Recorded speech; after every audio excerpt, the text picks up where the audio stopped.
Hello and welcome to another Wisco Fanatics Wednesday. Jake and I are back. We got I shouldn't say a lot. I started off with a lot. We got a handful of Brewer games to talk about this week. Only 5 compared to 7 we had last week and 8 the week before.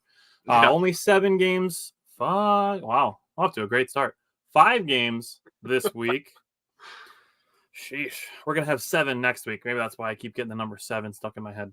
So 5 games this week is what we have for the Brewers, and then we have our Badgers and Washington State recap, as well as previewing the game against Georgia Southern.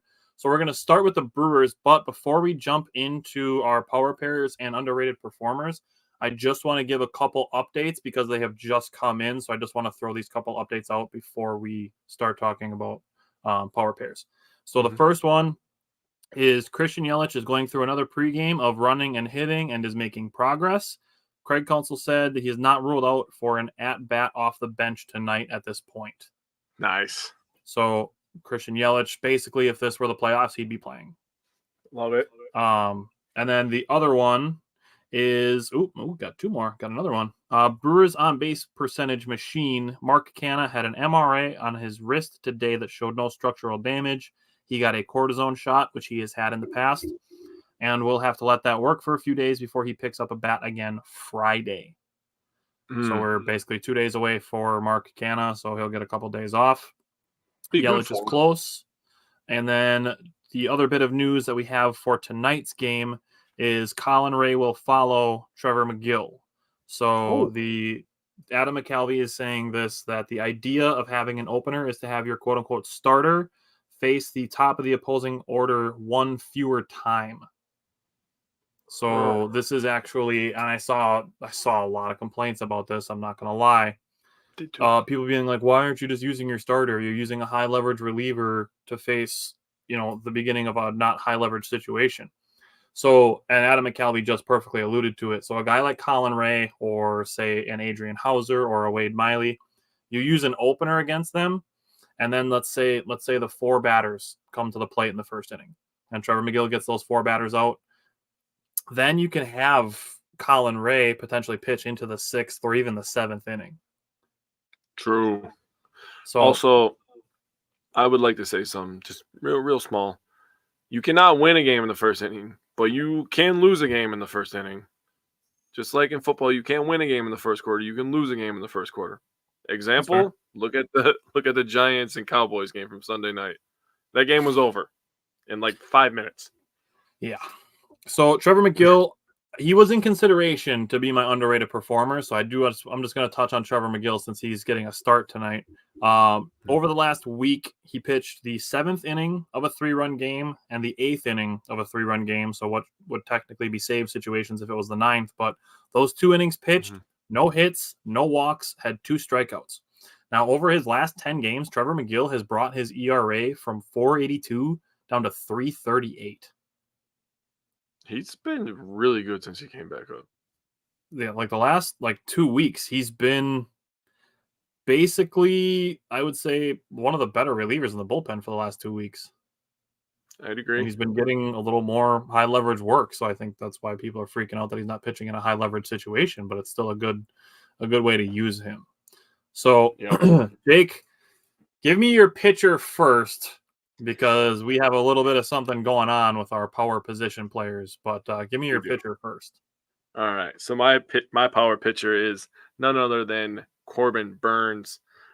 We will get into the game, and yes, it was a shitty loss, but 8 innings pitched, 0 hits, and 2 walks. I mean, what else do you need to hear other than those numbers? He had a 0 ERA and a 0.25 whip. That is ridiculous. All right, so mine is Brandon Woodruff. We were at the game on Monday, just a masterclass. Brandon Woodruff, complete game shutout versus a team that is vying for the playoffs. So don't get it twisted because the Marlins aren't currently a playoff team. They are not far behind. Now, getting into our power position players, we did a little something different. We couldn't decide who each were going to take one. We're like, how can we leave guys out? So we decided to not leave guys out. So Jake has 4 guys that he's going to touch on. I have 3 guys that I'm going to touch on. because the 5 games that we're going to talk about today, the Brewers scored 8, 9, 3, 12, 3. It's pretty damn good when you average it out. That's 7 runs a game. That's 35 runs in 5 games. Yeah, it's pretty damn good. And their opponents scored 9. So the Brewers outscored their opponents 35-9 in the last week. Our average runs per game is almost higher than the total runs we gave up. That's wild. So I'll just start at the top when I started running. Couldn't make it to 5 guys. Funny guy over there, Taylor. So I picked Mark Canha. This guy has just been hitting the hell out of the baseball lately.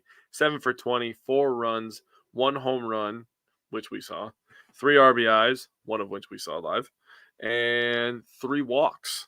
That's a 350 average, a 458 on base percentage, a 500 slug, and a 958 OPS. And he's free, if you forgot. Yeah, they said I was a fun guy. So Tyrone Taylor is my next guy. 7 for 21, 4 runs, 1 double, 1 home run, 4 RBIs, only 3 strikeouts for Tyrone Taylor. That guy used to have 3 strikeout games consistently. Yeah, that's fair. And 1 stolen base. That's a 333 average, a 333 on base percentage, a 524 slug, and an 857 OPS for Tyrone Taylor. He has been a madman for a good month now, I would say. These are my last 2 guys. I got Sal Frelick. We were trying to get Sal. We tried. He was a stone cold killer on the field and in the dugout. He's 7 for 26, 3 runs, 1 RBI, 3 base on balls, and he is still the most feared person, in my opinion, at the plate with the bases loaded, because the ball is going in play, as Tyler would say. That's a 269 average, a 345 on base percentage, a 269 slug percentage, and a 614 OPS. I saw a different team do that. All right. Hey, there's Mike.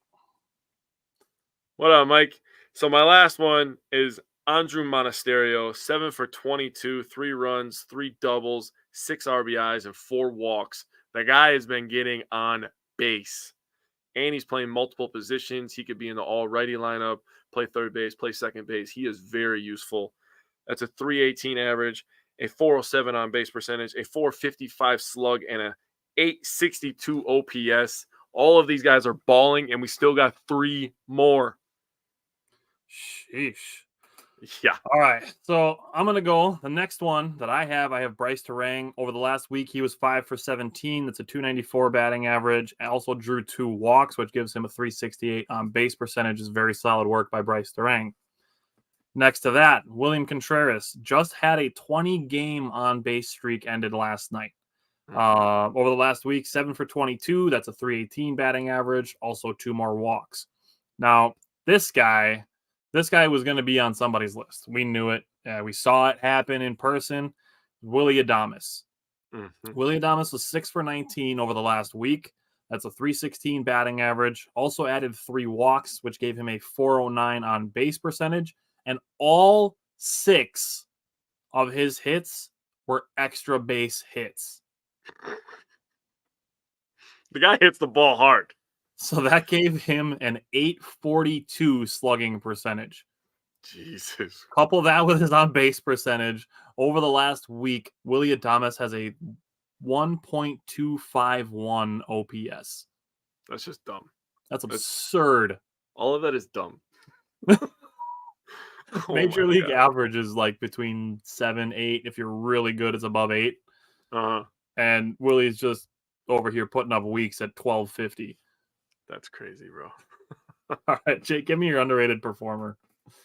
So I picked him for a couple reasons. One, he's good. So he pitched in 4 games. He got 1 win, had 1 hold.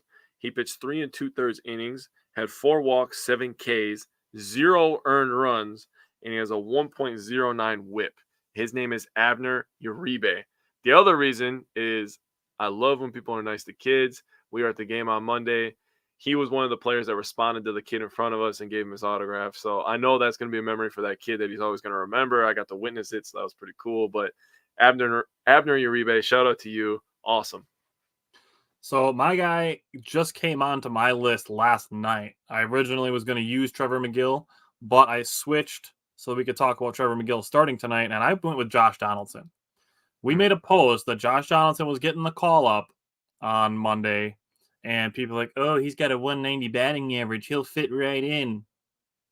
Can we just collectively just take the time to just admit that the people in the Brewers front office just might know what they're doing? Just maybe.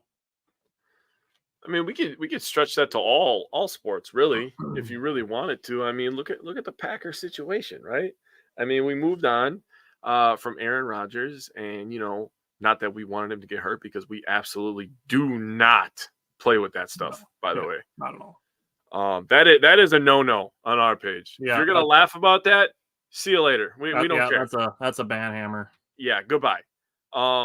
But we moved on and we went on to a Jordan Love, and this guy is looking fantastic. I mean, all preseason people were hyping him up all over the radio, all over podcasts. Really, really smart football people. And then you go to the Bucks, and they drafted Giannis, and they're building teams around him. And you go to Wisconsin, and we're gonna get into the loss that happened, but then you get back into the Brewers, and it's like, yeah, these guys know what they're doing for sure. I feel like the Brewers, Bucks, Badgers, Packers are all in good hands. Yeah. Taylor said they have that job for a reason, which is exactly it. That's exactly it.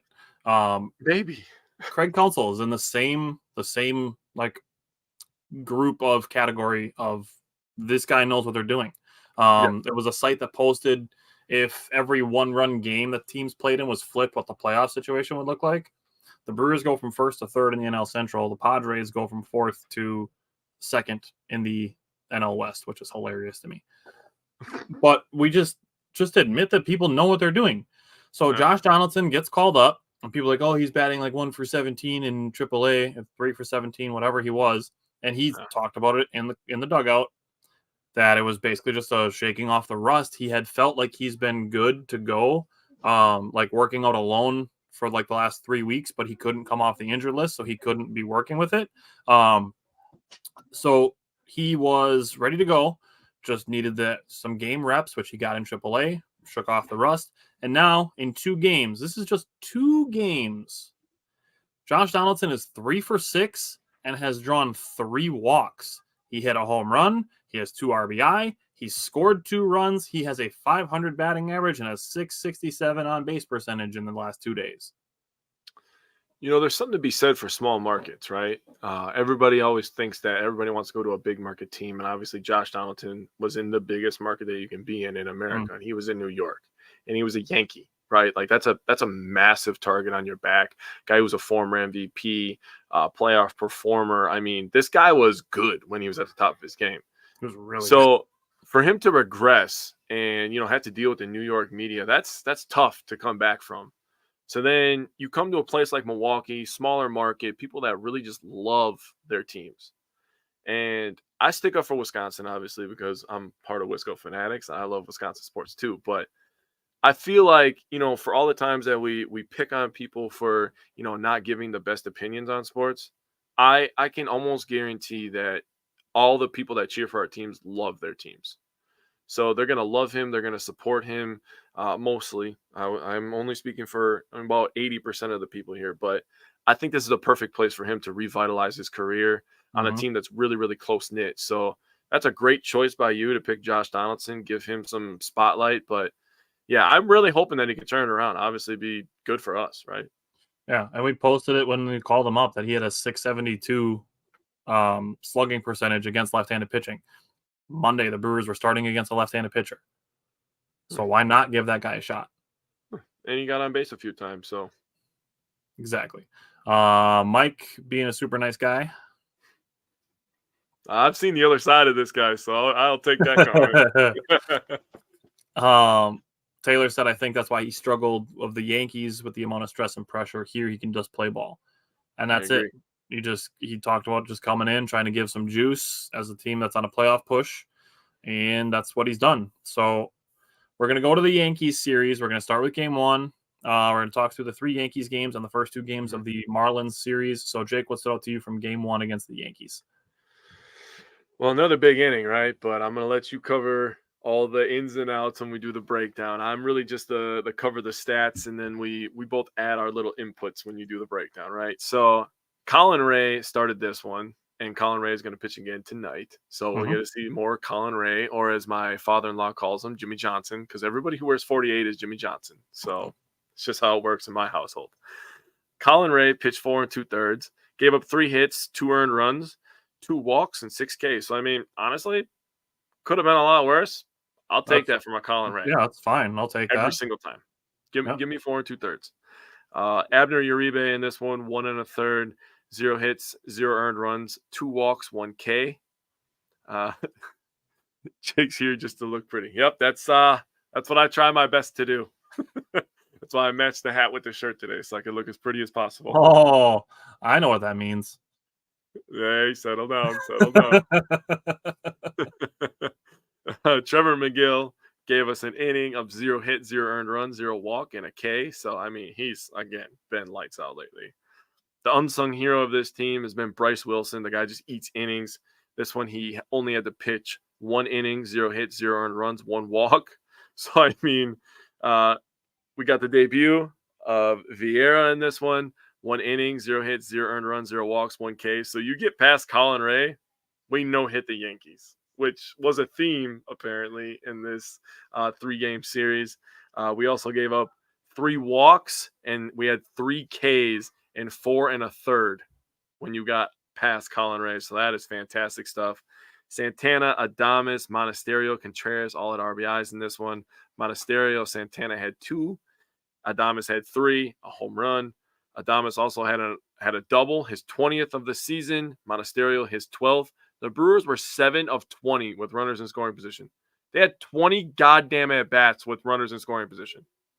It's a 350 batting average for those who don't have a calculator within hand's reach. What the hell? So the thing with this, and we'll touch on this when we get to the third game, is the Yankees have a good bullpen. They do. So we'll touch on it a little bit as the games go, but I'm just going to start by saying that. Don't they have the best in baseball? They do have the best in baseball. Yeah, let's yeah. Context is important, so just put that in your pocket for a couple minutes. So the bottom of the first inning, the Yankees get a leadoff walk and then challenge a foul ball for Aaron Judge, and the call stands, and the Yankees have no challenges for the rest of the game. I don't think it really came close. Like, I didn't really think there was any plays where they really would have, challenged something and made a big impact. But just the fact that they did that, I mean, you're compromising 8 innings of baseball where you could really need a play overturned for a foul ball in the first inning. Right? Just because he wanted to stick up for his star. Yeah. Aaron Judge did still draw a walk on a very close 9th pitch of the inning. Colin Ray fouls by getting a 4-pitch strikeout, another 4-pitch strikeout, and a flyout to end the inning. So good work by Colin Ray. Top of the second, Willy Adames had a 1-out hit by pitch. He gets to third on Severino making a play to first base, tried to pick him off. The throw went wide. Willy Adames got all the way to third base. Mark Canha drew a 2-out walk, and those 2 were stranded. Bottom of the second inning, Colin Ray goes strikeout, double, and then Sal Frelick in his first game at Yankee Stadium makes a catch running into the wall. Runner gets the third on the play, and then another flyout, so Ray ends the inning with no runs.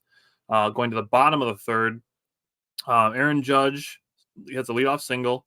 The rookie, Dominguez, follows with a 2-run home run. That dude's going to be a stud. Yes, he is. He's going to be really good. And he's going to be insufferable because of the New York media. Yeah. Hopefully he's actually like a likable person, and we can just have that, and he can be what he is. Agreed. So that made the game 2-0. Yankees, top of the fourth. Carlos Santana led off with a single. Willy Adames with a 1-out home run, tie game to right field of all places. The shortest right field in history. and Willy isn't a big opposite field hitter. No, he's not. So for Willy to do that and hit an opposite field home run, that's tough. That's good stuff for Willy. That made the game 2-2. Bottom of the fourth was Colin Ray's first 1-2-3 inning and added 2 more strikeouts. So bottom of the fifth inning, Colin Ray gets the first 2 outs, and he was done at 85 pitches. And then we got to see Abner Uribe versus Aaron Judge. Power you know what happened at that at-bat? I don't know. Tell me. Abner Uribe struck out Aaron Judge the first time he ever faced him. Yep. Yes, he did. That's some BD energy right there by Abner Uribe. Bottom of the sixth, Abner Uribe did come back out. Got a walk, a fly out, a stolen base, another walk, a fly out, and then a ground out to strand 2 base runners. So Abner Uribe, a little bit of traffic, but no runs. Top of the seventh. This is where the Brewers kind of broke this one open a little bit. Abner Uribe led off with a double, got to third base on a Christian Yelich ground out, and then William Contreras singled him in. That made the game 3-2. William Contreras stole second base. Does not happen very often, but it does. He's been doing it a lot more the last couple of weeks.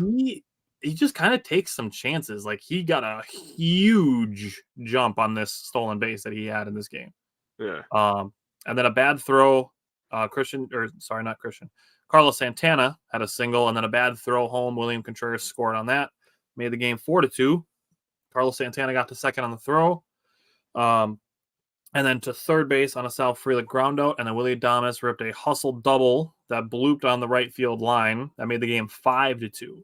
Bottom of the seventh, Trevor McGill comes in a 3-run game, gets a strikeout. Andre Monasterio makes a nuts play on a bunt attempt to finish a 1-2-3 inning on only 12 pitches for Trevor McGill. Top of the eighth, Mark Canha leads off with a single. Joey Wiemer comes in to run for him, just getting Joey Wiemer some playing time. He gets balked to second base. Bryce Terang, another guy you didn't mention because he didn't have any RBI or anything in this game, but kind of an underrated performer. Bryce Terang was 3 for 5 in this game. Gets to third base on Bryce Terang's single. So the Brewers have first and third, nobody out. Bryce Terang steals second, his 20th stolen base of the season. Pretty solid. So for a guy who was sent down to AAA for 3 weeks, for him to come back and still have 20 stolen bases on the season.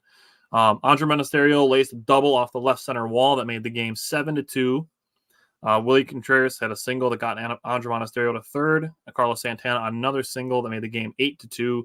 And then bottom of the eighth, Bryce Wilson came in, gave a leadoff walk. Santana made a diving stop, turned a single into a fielder's choice, and then a ground out and a fly out, and did a 15-pitch 8th inning for Bryce Wilson. And then the bottom of the ninth, you mentioned Thiago Vieira, his first time in Major League Baseball since 2019. Wow. So he gets a ground out, fly out, and a strikeout, ends the game on a 99-mile-an-hour fastball, another 12-pitch inning. Love to hear it. So coming into this game, the Yankees, this made them have this was now 12 coming in. So Yankees 12 straight games with a home run. That streak's going to end. Spoiler alert. This was the 19th straight game on base for Mark Canha. Colin Ray did a very good job working the top of the strike zone. Wanted to give him credit for that. And then at one point, the Brewers had gotten 5 straight leadoff batters on base. And you and I talked about this on Monday, is that people cried about the Brewers adding guys who get on base. Right. But the fact of the matter is there's only 4 bases. So, this fascination with high RBI guys, you can't drive in runners if there's nobody on base. I agree. What's up, Isaac? How you doing, buddy? So the fact is that having guys on base, it increases your chances of scoring. It increases your chances of winning. Yep. All right. What stood out to you from the second game against the Yankees? Everybody wanted to get an RBI in this one. That's what stood out to me. And everybody wanted to pitch as well. So it's going to be a lot of names I'm going to spit out here, so bear with me. So Wade Miley started this game. Brewers ended up winning this one 9-2, by the way. Wade Miley started this one 3 2/3, 1 hit, 1 earned run, 3 walks, and 3 Ks. So, After that, Elvis Peguero comes in, 1 1/3, has a walk, 2 strikeouts, no hits, no earned runs. Bryce Wilson, zeros across the board in his innings pitched. So that's back-to-back days for Bryce Wilson with terrific outings. Piamps comes in, gives up 1 hit, 1 K in his inning. Trevor McGill, back-to-back days for him, 1 inning, 1 K. And Hopi Milner, 1 inning, 2 hits, 2 Ks, did his thing. Obviously, you heard that they scored 2, and obviously one of them was unearned because only one pitcher had an earned run, and it was 1 earned run from Wade Miley. So in this one, who all decided to get home runs. Oh, by the way, the Brewers swing for the fences. They only had 1 home run in this game, and it was Tyrone Taylor, his 6th of the season. Canna had an RBI, his 49th. Tyrone Taylor, his home run, got him to 21 RBIs. Victor Caratini, I said it correctly that time, pat on the back. 22 RBIs for him after his 2 RBIs. Willie Adames up to 72, so he's starting to inch up there towards numbers that we expected from him, even with the bad average all year long, and he just went on a couple tears, and he's up that. And very time on the injured list. Yeah. Monasterio also up to 22 RBIs, and William Contreras got 2 RBIs in this one, so the Brewers scored 9 runs in this game, so the offense was buzzing for back-to-back days. Series win for them, so gotta love it. Yeah. Isaac said I look like a sideline coach for the Badgers. I will gladly accept that and take that as a compliment. So thank you, Isaac. I just look like a guy. Yeah. You look like a dude wearing baby blue. Let's do it. So top of the first, Christian Yelich was scratched from this game, so Sal Frelick was put into the leadoff spot, drew a walk to lead off the game, so good for him. Going up to the top of the third inning, Sal had a 2-out single that broke up 8 straight retired batters by the Yankees. Nice. Top of the fourth inning, Mark Canha gets down 0-2 in the count and then rips a single on a 1-2 count, extends his hit and on base streak. William Contreras followed by hitting one off the right field wall that bounced past Giancarlo Stanton, which if you watched the game, they talked about it. He's got a bad hamstring. They're basically just playing him for his bat.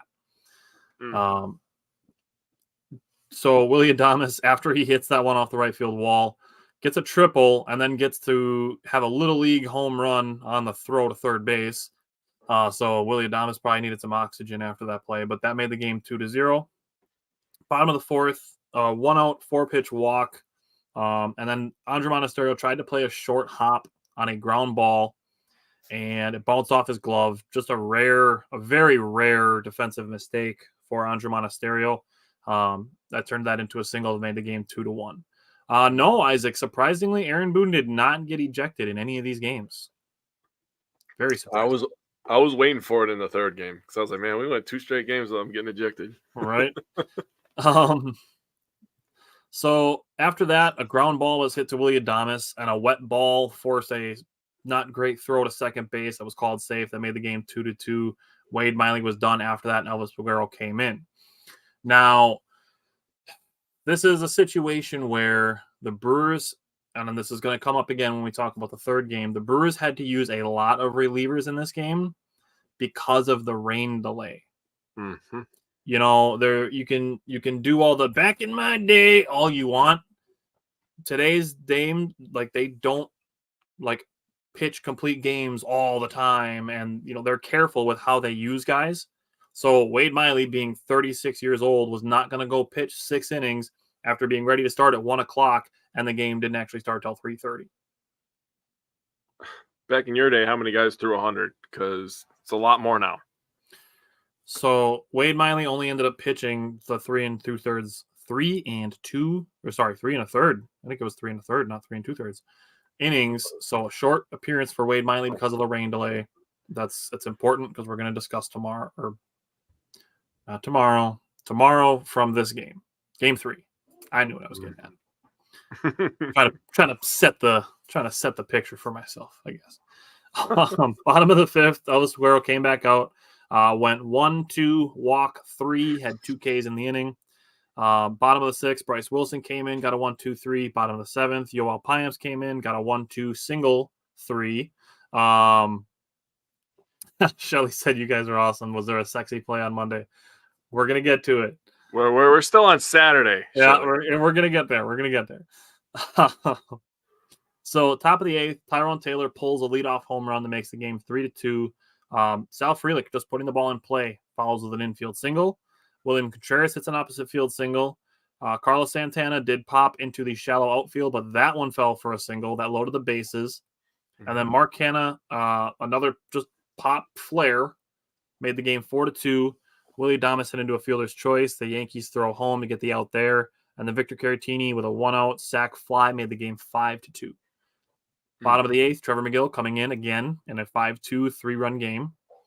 Gets a first pitch swinging. Carlos Santana goes and makes a catch over the dugout. So having a good defensive first baseman has paid dividends for the Brewers. Second pitch gets a flyout, and then the third, fourth, and fifth pitches become a strikeout. Trevor McGill gets a 1-2-3 inning on 5 pitches. Pretty good. I'll take that all day. Top of the ninth, Bryce Terang led off with a walk. Tyrone Taylor hit a flare single, and then they ran a double steal, and both runners were safe without a throw. So the Brewers got second and third with nobody out. Sal Frelick drawing a walk loads the bases, still with no outs. And then William Contreras hits a single up the middle, makes the game 7-2. Canna gets hit on the helmet with a hit by a pitch, loads the bases again. Victor Caratini draws a walk, makes the game 8-2. Andre Monasterio draws a walk, makes the game 9-2. That is 3 consecutive runs driven in without a hit. Jesus. So getting on base literally produced runs. Let's look at the comment. Shelly would all the time. Yes, this is why we wanted him up. Yeah, Mamma mia. the spaghetti. You have to. It just feels right. Bottom of the ninth inning, Hobie Milner came in, got a strikeout, gave up 2 singles, and then another strikeout and a flyout. Miley's 3 strikeouts that he had, 2 of them were looking. So this game, the Brewers had 11 hits, 6 walks, and 1 hit by pitch. That's 18 base runners. Goddamn. That's a lot. That's a lot. The Brewers record, they showed this stat during the game. I didn't update it, but they showed it during this game. When the Brewers get a driven in run by Willie Adames, they are 31-8. Now, you said you don't like this stat. Is there a reason why? And then I'll tell you why I do like it. I don't want to say my reason because now I know your reason and it made me feel dumb. But I will say that you could tell the offense is so much better when he hits, right? But when he doesn't hit, it seems like we lose, right? And then I said that to you, and then you said some smart guy stuff, and I was like, oh, yeah, that makes sense. So why don't you just give your reason? So my thing with the Brewers being 31-8 in games that Willie Adames drives in runs, to me, it says a lot of things about the guys batting before him. So Willie Adames being in the 4-5 hole, to me, it says that the guys batting 1 through 4 are getting on base a lot, so that Willie Adames has the opportunity to drive in runs. Yeah, so for the people doing math at home at that point in the season, they're 31-8 when he gets 1+ RBIs. When Adames gets 0 RBIs, they're 40-49. That's just like, why does that happen? Why is that such a thing? Yeah, don't love that. Yeah, but that to me, that just says that the Brewers do well when they're the top of the order guys are getting on base. That's really what puts them in the best position to win. Yep. Which, not to say that the guys at the bottom of the order don't matter, because we have had games where guys at the bottom of the order, the Andre Monasterio and Bryce Terang and Joey Weimer and Victor Caratini, we've had plenty of games where those guys have made major contributions that became reasons we won. So agreed. I do want to make that point.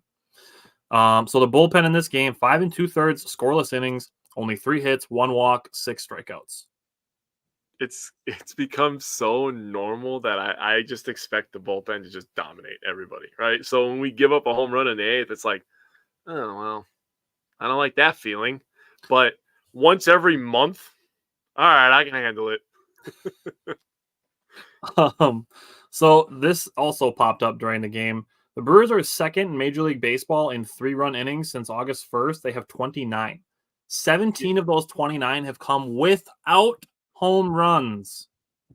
Nope, we swing for the fences. That's the next thing I have written in my notes is I want people to stop saying when the Brewers lose, the Brewers need to stop swinging for the fences. They're swinging for contact. The Brewers scored 9 runs in this game. Only 1 of them came off of home runs, and it was Tyrone Taylor's solo shot. Mm-hmm. The day before, they scored 2 runs out of 8 off of home runs. Yep. The 12 runs that they scored on Monday's game, which we're going to get to, 11 of them manufactured runs. Yeah, we were there. Yeah. The only home run the Brewers had was literally the first batter. Yep. Then they proceeded to score 11 more runs without hitting home runs. They need to stop swinging for the fences bullshit. Needs to stop.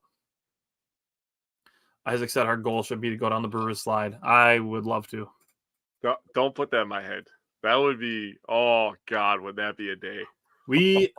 My goal is to next summer to be able to get to be one of the Brewers' social media ambassadors, and then we would get to go down the slide. That would be disgusting.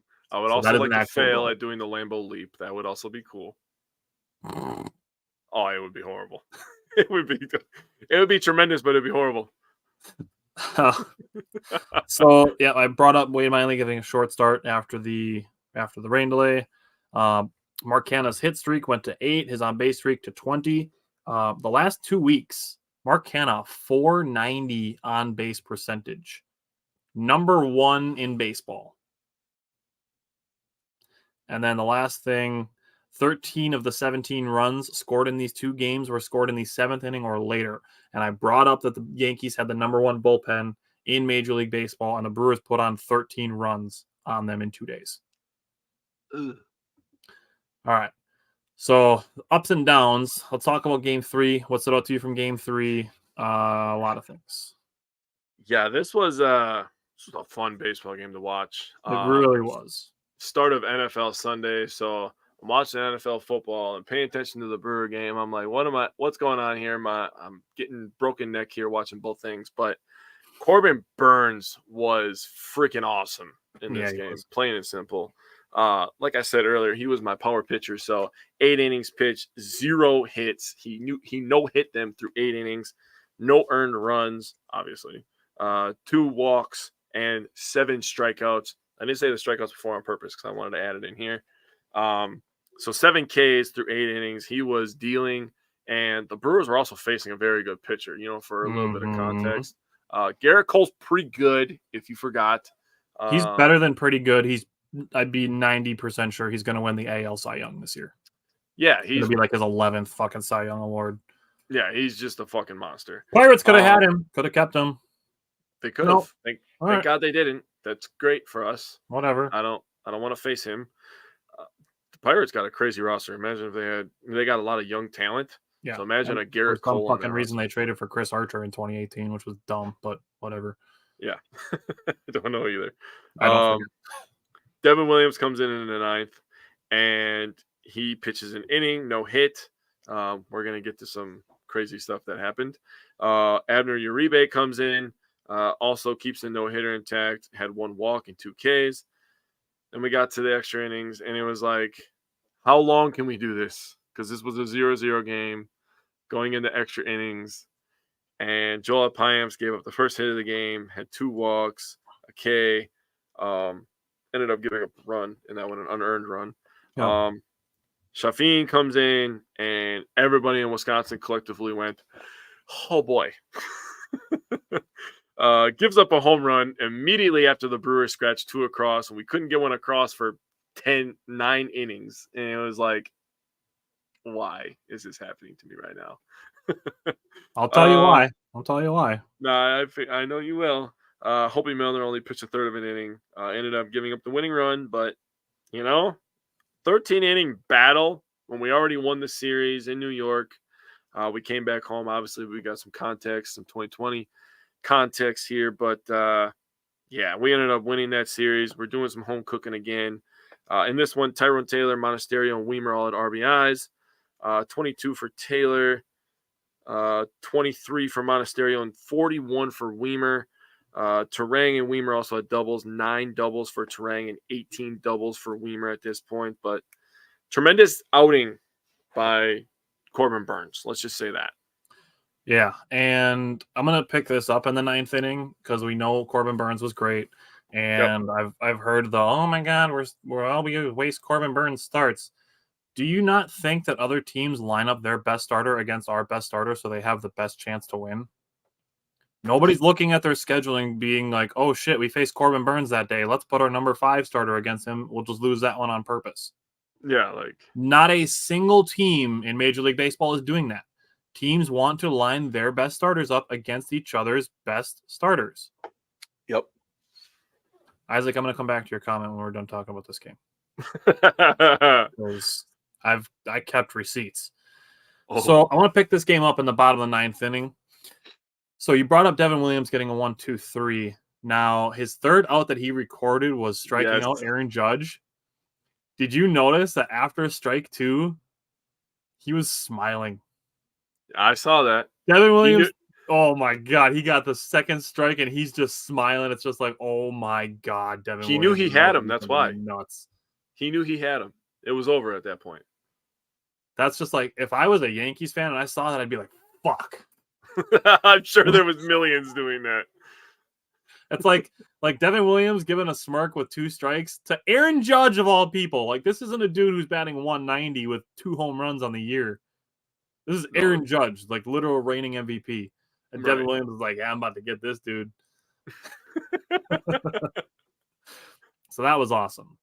Now, going to the bottom of the 10th, Abner Uribe got a strikeout looking, a walk, a lucky strikeout looking. I will admit the second strikeout that Abner Uribe got was a lucky call. But Angel Hernandez, what are you going to do? Yeah. And then Sal Frelick makes probably what's going to be the catch of the year, like his 18th highlight reel already of the season. Freaking guy just flies everywhere. What the hell? He's small, but he will catch everything. He is, dude.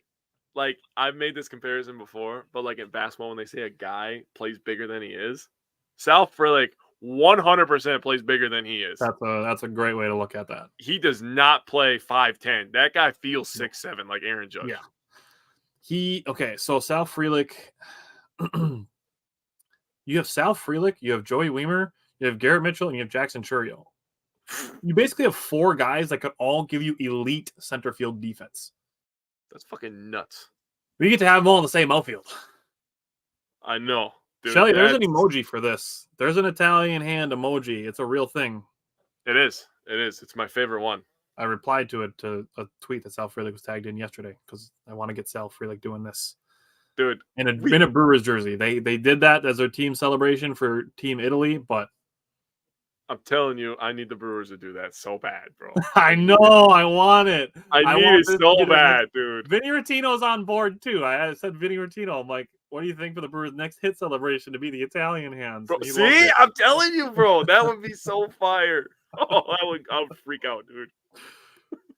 So, the top of the 11th, Tyrone Taylor single made the game 1-0. Payamps was looking to give the Brewers their first 11th inning actually really just the first 11-inning no-hitter ever in the history of baseball. Gronk got the runner to third, and a double ended the no-hitter and tied the game. This was following this. Payamps got a strikeout, and then a walk brings up Aaron Judge. Now, third base was open, so they intentionally walked Aaron Judge to load the bases, and then Payamps got a fielder's choice to end the 11th. So just some good baseball managing there. Now, top of the 12th, Joey Weimer hits an RBI double to start the 12th inning. Gets the third on a Willie Adames flyout, and then Andre Monasterio sac fly makes the game 3-1. And then we get to the bottom of the 12th, and they bring in Andrew Chafin. So we just mentioned the day before all the relievers they had to use because of the rain delay. Yep.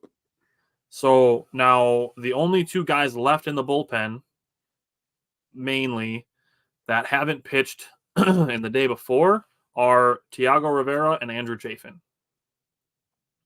Yep. So you're not in a great place of guys you can use. So Craig Counsell didn't really have a choice, and he used Andrew Chafin, who gave up a home run, to Giancarlo Stanton. So again, this isn't a guy batting 190 who has 2 home runs on the year. This is fucking Giancarlo Stanton. Dude, the guy's had 2 names. He hit home runs with both names. So, I mean, leave it what it is. They literally put him in an outfield with a bad leg just to have his bat in a lineup. That's how good of a hitter he is. He's a good hitter, dude. So that tied the game at 3. Chafin followed up by going strikeout, flyout, and then we know that the Yankees won in the 13th inning off of Hobie Milner, who was a pitcher that Craig Counsell did not want to use in this game. Yeah. He didn't want to use Trevor McGill, Elvis Peguero, guys that had pitched like 3 of the last 4 days.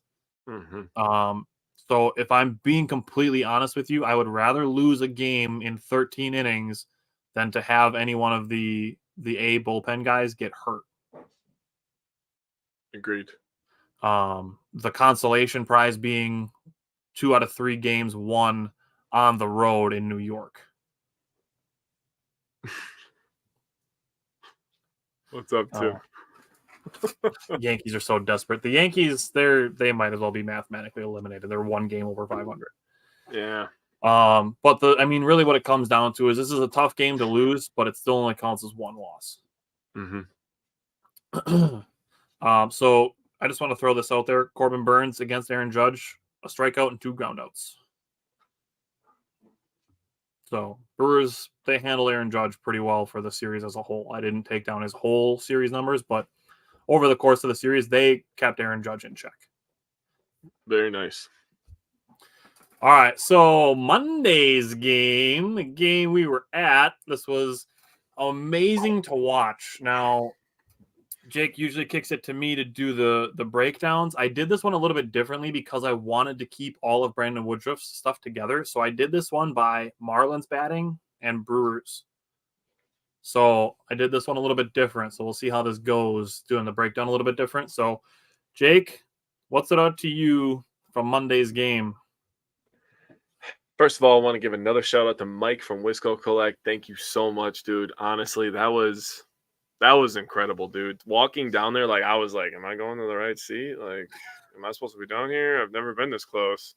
Is somebody going to come stop me? It was fantastic. It was great to meet Shelly as well. So, Brandon Woodruff was an absolute boss in this game. 9 innings pitched, 6 hits, 1 walk, 0 earned runs, the shutout, then complete game shutout, obviously, and 7 Ks. We were watching it got to the 6th inning, 7th inning, and we were starting to watch the pitch count, pretty close. Is he gonna go the whole way? And god damn it, he did, and it was needed, big time. It was. We mentioned all the guys. Tyler's went over a couple times now, but all the people using the bullpen, absolutely necessary for the Brewers in a stretch where they're playing 17 straight games, I believe. Yep. This was absolutely a big time start by Brandon Woodruff that will, push us later into the season in a good spot. So, 9 innings pitched, man, incredible. I cannot believe I just watched a complete game shutout that close. That was crazy. Let's get into the run score because we have 12 of them. We're almost up. We were up by 2 touchdowns, technically, if you think about it, without the extra points. Without the extra points, yeah. Football season, I'll give you a football stat here. Up by 2 touchdowns. RBIs in this game started out by Mark Canha, leadoff homer, 50th RBI, 10th home run. Josh Donaldson got on the board, first RBI as a Brewer, so we saw that live. That's sick. Tyrone Taylor, 2 RBIs. The guy had a 3-hit game. The guy's balling lately. Yeah, he is. 2 RBIs for him. He's up to 24. Willie Adames. I don't know what to say about this guy, dude. When he hits the ball, he's getting at least a double. That's just how I feel. Told you he had 6 extra base hits this week. 6 hits, all extra bases. He's a monster. 4 RBIs for him, up to 76 RBIs now. Monasterio, up to 24. Joey Weimer got on the board when the catcher was pitching, but I don't care. Still counts as an RBI. He's up to 42. And Sal Frelick got his 20th RBI. Doubles in this game. Tyrone Taylor with 10. Willie Adames with 2 of them. He's up to 22 now. Joey Weimer's up to 19. Willie Adames also had his 2nd triple of the season. I'm out of breath. That was a lot of talking. Got a stat for you when we're done. We got lots of stats. Oh boy, we got lots of stats. So the first thing I want to do is give Craig Counsell credit for getting a bunch of righties in this lineup against a left-handed pitcher. So left-handed pitcher coming, he moves Andre Monasterio to second base and then brings Josh Donaldson into play third base. So tons of righties. Carlos Santana's a switch hitter, but then Everybody else, the only lefty in the lineup was Sal Frelick. It's okay. He's good. He's real good. So Mark Canha, actually, on the home run that he hit, he got down 0-2. He did. And then he hit a solo leadoff home run on a 2-2 count. Pair of walks followed, but neither of them scored. Second inning, Andre Monasterio led off with a single. Sal Frelick had a 1-out single. Andre Monasterio got picked off at second base, and then Weimer struck out. That inning was a little tough. That inning looked like a bunch of rookies playing baseball, and it kind of showed. It is what it is. Having the benefit of hindsight, we know that it works out okay. She found it. That a girl. She's going to be using that all the time now. People are going to be like, what are you doing? Just like the lady that was in the row in front of us. She's like, what is this? And I'm like, it's the Italian hand. She said left-handed people are the best. I love my grandma and I love my stepson, so I'll just agree to. Yeah, my mom's left-handed, but doesn't make it less weird. I agree. They can be the best and weird at the same time. Yeah. Third inning, William Contreras had a 1-out walk. Carlos Santana followed with a single off the third baseman's glove that allowed William Contreras to get to third base. Willie Adames had a one-hop off-the-wall double, 107 miles an hour off the bat for Willie Adames on that double. So that made the game 2-0. Still had the second and third with nobody out. Josh Donaldson followed with a single that made the game 3-0. Andre Monasterio drew a walk. So the bases were loaded for Tyrone Taylor. Tyrone Taylor singles made the game 4-0. And then Sal Frelick, the fielder's choice, broke 6 straight runners reaching base. Bottom of the fourth, the Brewers went 1-2-3. And then bottom of the fifth, Willie Adames led off with another double. Good hustle by him and a good slide to get his foot in ahead of the tag. And then Tyrone Taylor with 2 outs hits a first pitch double, makes the game 5-0. Also good hustle by Tyrone Taylor for a great dive into second base. Now, following this, Sal Frelick pulls a single, and Tyrone Taylor dives into home plate. I want to put this to you.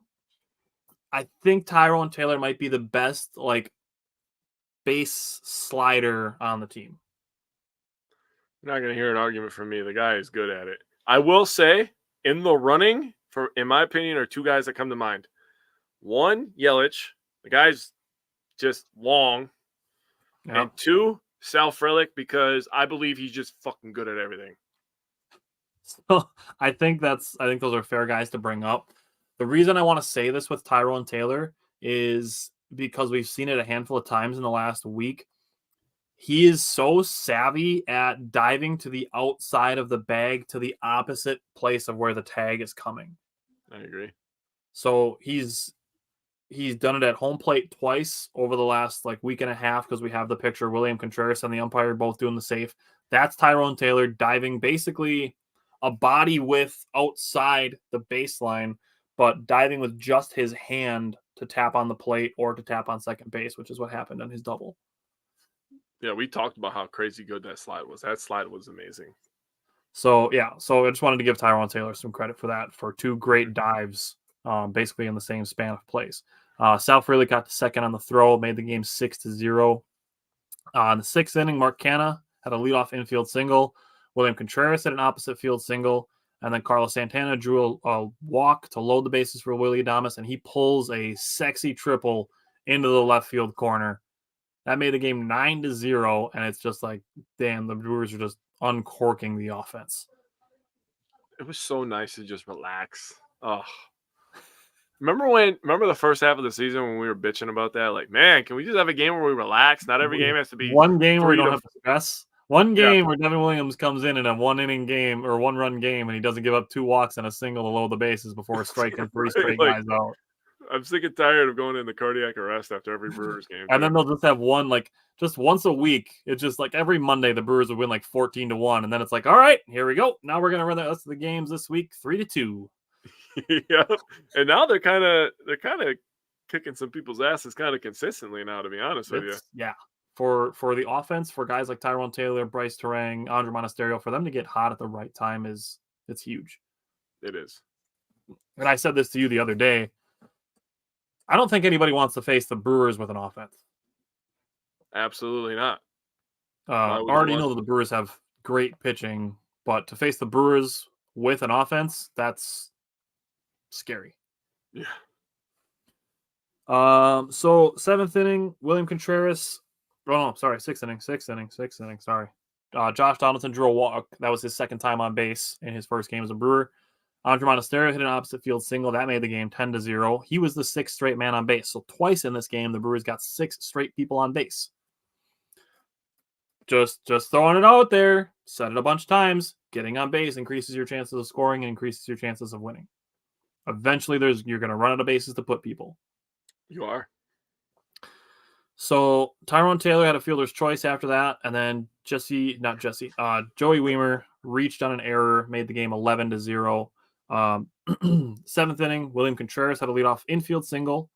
Brian Anderson got a little bit of burn in this game. He had a fielder's choice. Rowdy Tellez came in, gave a good at-bat, but the Marlins got a lucky low strike call to end the inning with a strikeout for Rowdy Tellez, basically a mercy strikeout. And then you mentioned the catcher coming in to pitch the 8th inning. Tyrone Taylor had a single and Joey Wiemer had a double. Joey Wiemer getting that double made it so that every starter in the lineup had a hit. Love it. Now, let's talk about Brandon Woodruff. So top of the first, he gives up two out singles and then gives up a strike or gets a strikeout to end it with runners at second and third. Second inning, I don't blame the Marlins for trying to put a bunt down at Josh Donaldson because he's 37 years old. So Marlins tried to get a bunt single in the second inning. Donaldson threw him out and they reviewed it. The Marlins challenged the play. He was still out. Another 2-out single. So I tracked it. The Marlins had 6 hits in this game. 4 of them came with 2 outs. So you really talk about limiting chances to score. 4 out of 6 hits with 2 outs. I mean, if you're going to give up 6 hits, Brandon Woodruff picked, I guess I would say, the right time to do it. True that. Third inning, 1 pitch, 1 out, 2 pitches equals the second out, and then 4-pitch strikeout to end the inning at 7 pitches in the third inning. That's pretty Fourth damn inning. Fourth inning. Oh, just wait. Fourth inning, he had a 1-2-3, only 8 pitches. Fifth inning, 1-2-3, only 7 pitches. So Brandon Woodruff threw 22 pitches in the third, fourth, and fifth innings put together. That is how you get through 9 innings. That's how you pitch a complete game. A leadoff single in the 6th inning broke 10 straight batters retired by Woodruff. That was followed by a walk and then a strikeout. And then Woodruff got Jazz Chisholm to fly out. And then Joey Wiemer on this fly out snags the ball away from Tyrone Taylor, makes a rocket throw into Willy Adames, who throws to Andrew Monasterio, who runs and tags out Josh Bell on a bad base running mistake. And this, to me, is where I felt like, all right, Brandon Woodruff is going to be able to go to a complete game. Because getting this double play on a mistake by the Marlins, that was really where like Brandon Woodruff didn't have to deal with a lot of traffic despite having 2 guys on base. So being able to get out of that inning was huge. Another 1-2-3 inning in the 7th, only 13 pitches that inning.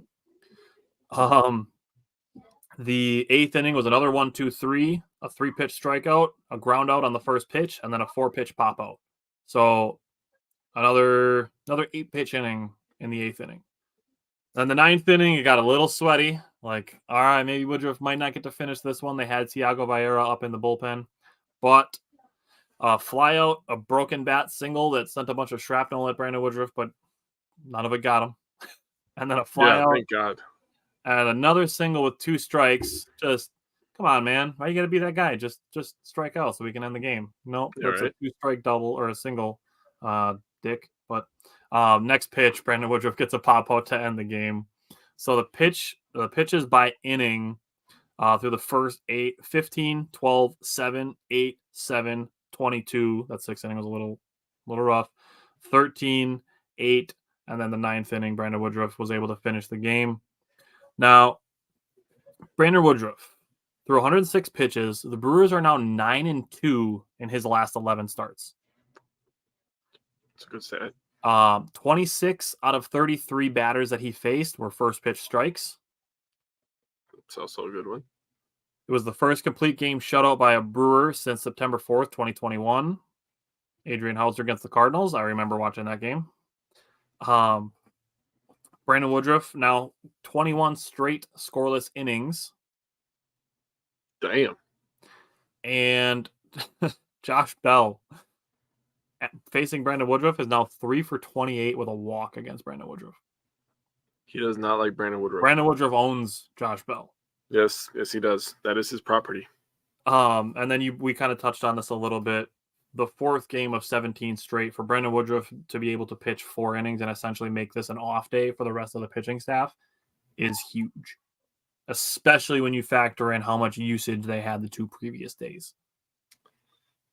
So I got 2 things I had real quick because I forgot, and I am so sorry. The triple by Adames, sexy. That was a sexy play. Very sexy play. And since being swept in LA at Dodger Stadium, the Milwaukee Brewers are 15-6, pitching a 3.14 pi for all you math nerds ERA. Nice. First in Major League Baseball, and they're averaging 6.05 runs per game. That is 5th in Major League Baseball. You appreciate it. You're welcome. I didn't forget a second time. All right, what stood out to you from last night's game? We got 1 game left on the Brewers. What stood out to you from last night? What stood out to me from last night was that Freddy Peralta decided to go. I almost did it, dude. I literally Freddy. I looked at his name and I almost went Willie, but I was like, the Freddy Peralta went 6 1/3 innings pitched, 2 hits, 1 earned run, and 9 Ks. Those 9 Ks inspired a great meme by my boy right there. If you haven't seen it, go check it out. So good. Hobie Milner also pitched last night, inning and a third, 0 hits, 0 earned runs. You're welcome. I'm a man of the people. 0 walks and 1 K.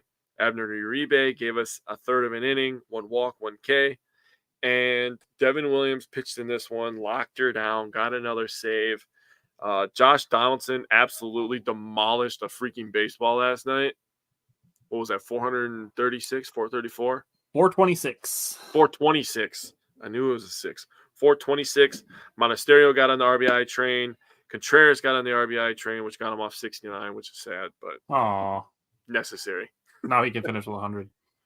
Yep, now he can finish with 100. So, the Brewers won this one 3-1, a good old-fashioned 3-1 Brewers game. Hopefully they get another win tonight, win this series. That's all I'm focused on. Let's just keep winning series, keep stacking these W's, get that magic number down, win this division, and laugh at Cubs fans. Don't worry, Shelly. We'll have more 69s. I'm positive of it. I told you, they find us. They find us at this point. I think we manifest 69s in our statistics. So for the Marlins batting, Luis Arias got ahead 2-0 on Freddy Peralta, pulled a leadoff home run, and Council joked about Freddy. God, you motherfucker! You made me do it. I'm so sorry.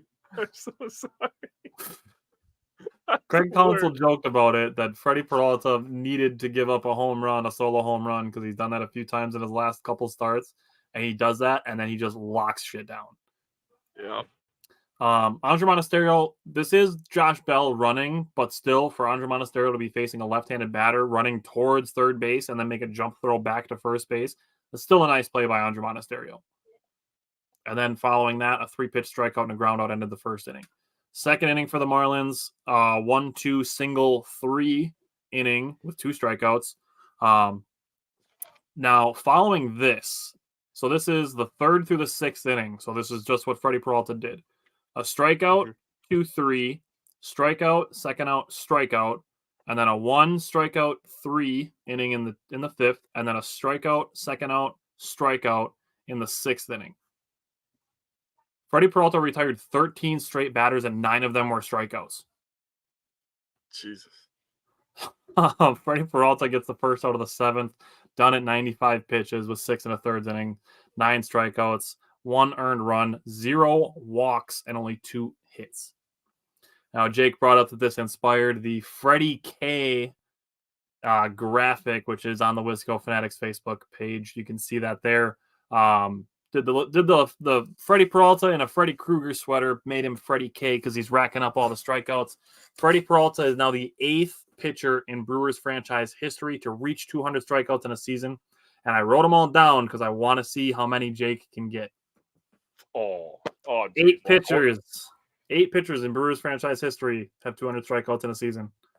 Corbin Burnes. That's one. Done it twice. Ben Sheets.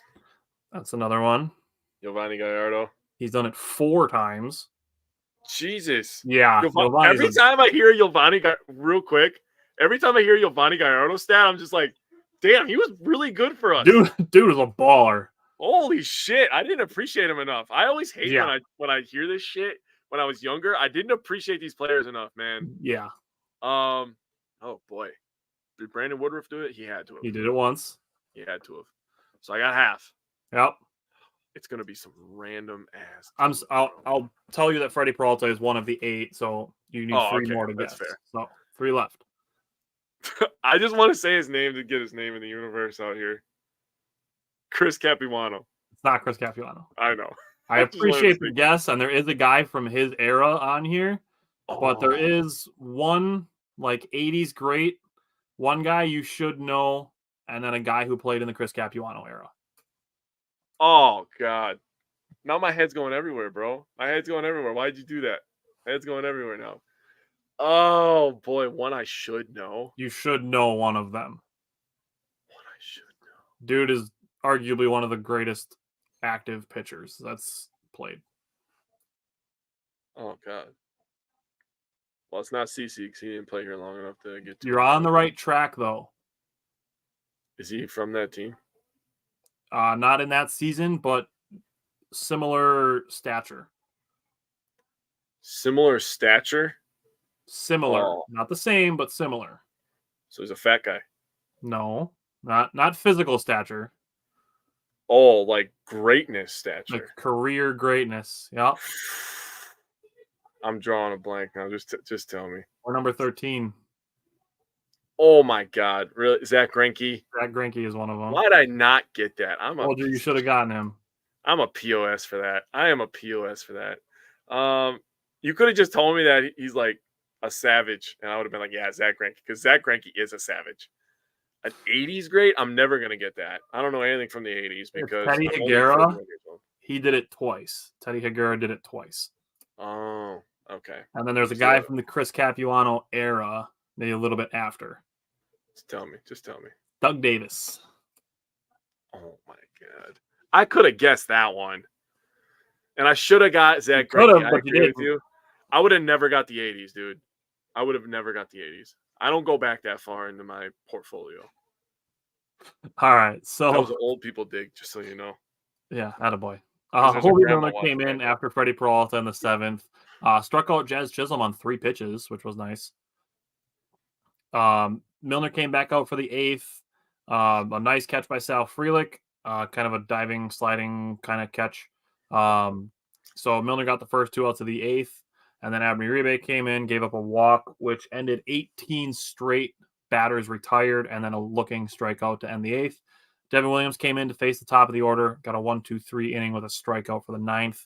Now, the Brewers part of this, Sal Frelick got down 0-2, worked back to 2-2, hit a leadoff infield single, was wiped out by a double play by William Contreras. But second inning, 4 straight walks gets the Brewers a run in. So just another example of eventually there's not going to be anybody or any place to put base runners.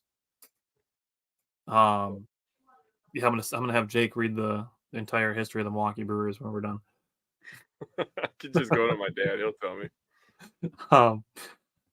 So 4 straight walks tie the game at 1. The third inning, Joey Wiemer came in for Mark Canha. Mark Canha left the game with wrist soreness. We started the show by saying Mark Canha is getting a cortisone shot, and he will be back probably around Friday.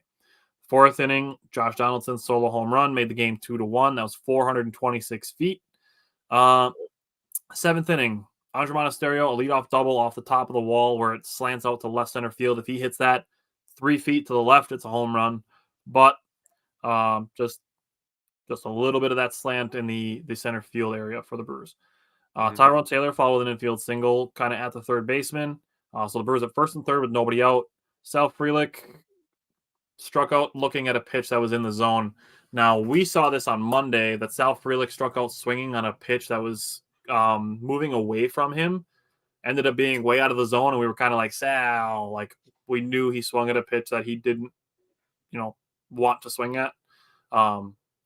So I think that kind of affected him in this spot because it was another pitch that was tailing away from him. So I kind of felt like he kind of had that at bat from the day before in the back of his memory, and that's why he took that pitch and struck out looking. So just want to throw that out there with Sal Frelick. Doesn't strike out a lot. He'll learn. He'll learn. And then William Contreras had a sac fly that made the game 3-1. So his on base streak did end, but he still drove a run in. And then the 8th inning, Joey Weimer had a leadoff hit by pitch. Josh Donaldson got a single who was thrown out at second. But we'll be here. You can also watch on Friday. Yeah. Thanks. Hey, we're thinking the same thing, my boy. Let's go. We've been doing this for a while, I guess. Yeah. So Freddy Peralta finished. I shouldn't even say finished. He had 14 swing and misses before the 4th inning. Yeah. He was just his secondary pitch that he was using was the slider. His changeup wasn't as sharp last night, so he was using the slider as his change of pace pitch. And I brought up the first pitch strikes with Brandon Woodruff. The first pitch strikes for Freddy Peralta, 18 out of 21. And we did say last week we wanted a 4-1 week, and we got it. The Brewers are a season high 18 games over 500. Appreciate it, Shelly.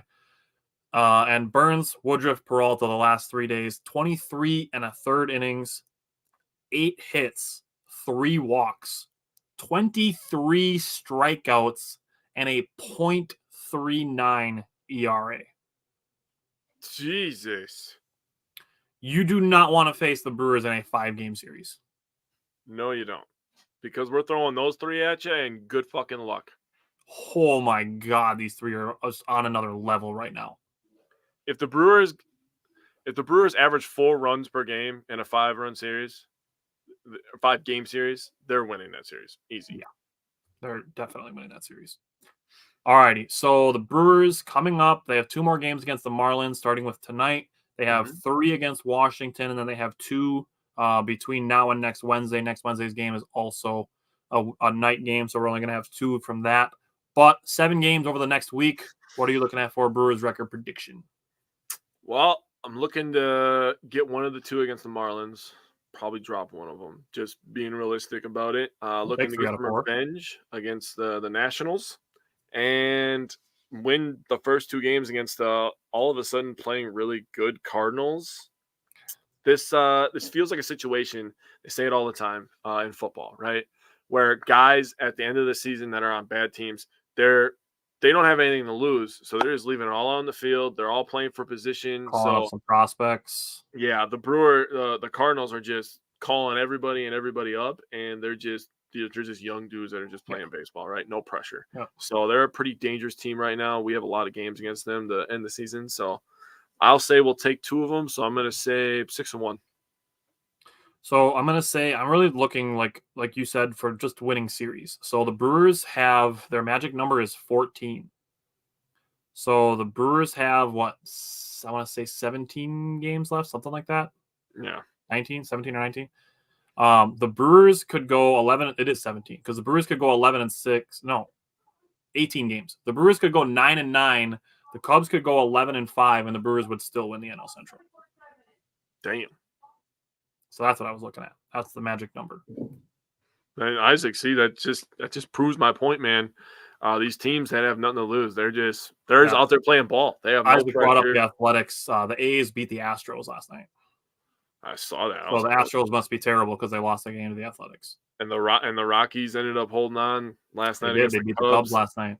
The night before, they had them on the ropes. On Monday, they had them on the ropes. But, yeah, last night they got a big win for us, so hopefully they can take another one. So Isaac brought this up a little bit before, and I kept the receipts, and I published them on our page. This was 4 days ago.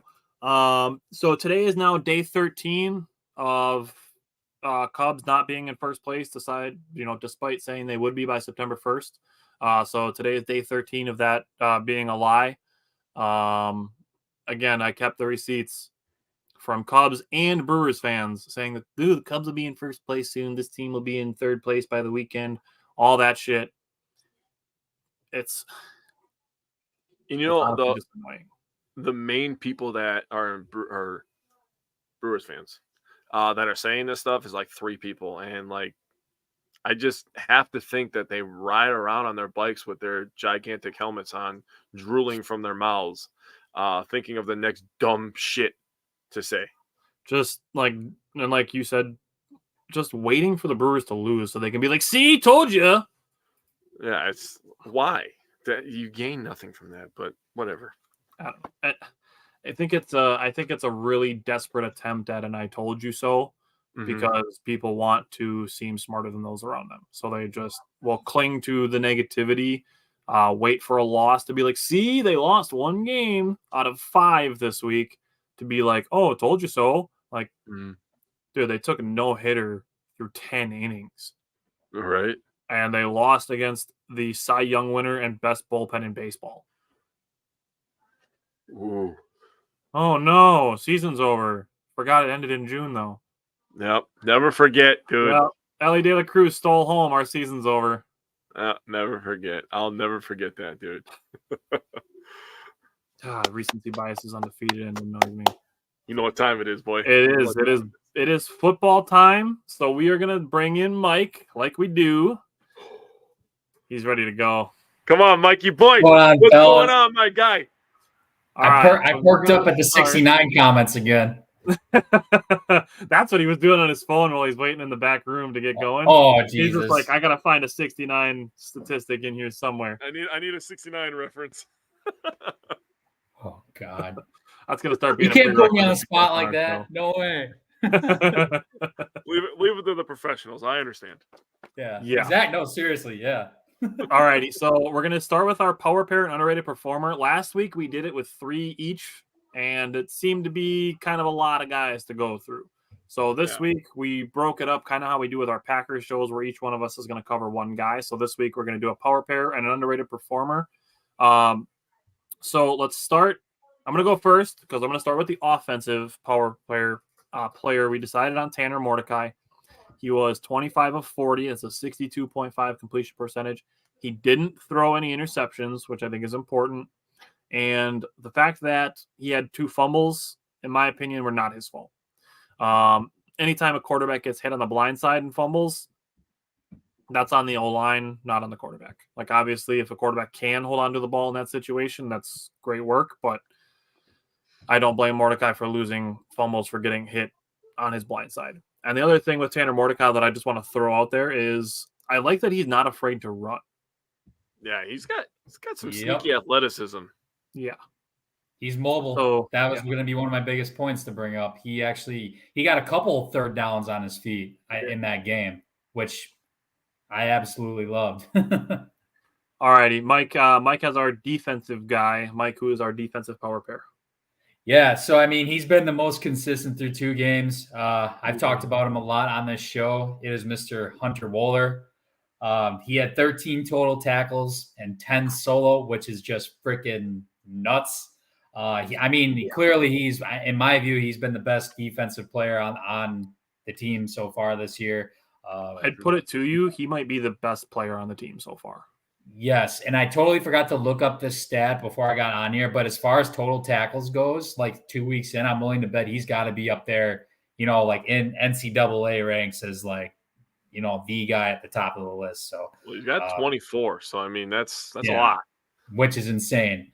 So, no, he's a ball hawk. He's been all over the place with this team. It's really, really good to see. He's definitely the one guy that just has brought it these first 2 games without missing a beat. So, had to give him a call out this week. All right, Jake is our underrated performer. I'm just looking up to see where Hunter Wohler ranks the tackles. He's underrated. Number 7. He's number 7? Number 7. Okay.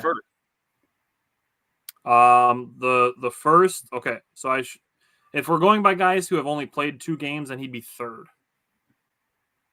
There you go. 4 of the guys ahead of him have played 3 games already, and he's only played 2. So out of players that have only played 2 games so far, he is 3rd. We're going to have to track that. Yeah. Pretty damn good.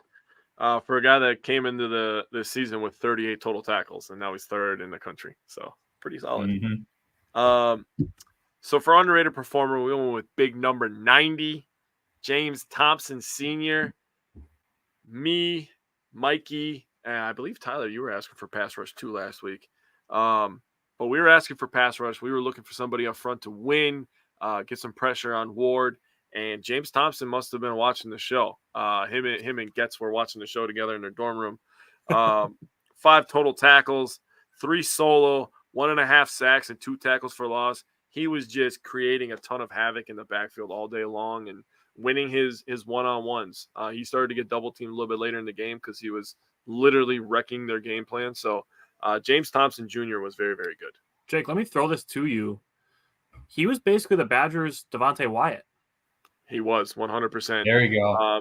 Same side of the line as well. So that's a good call, actually.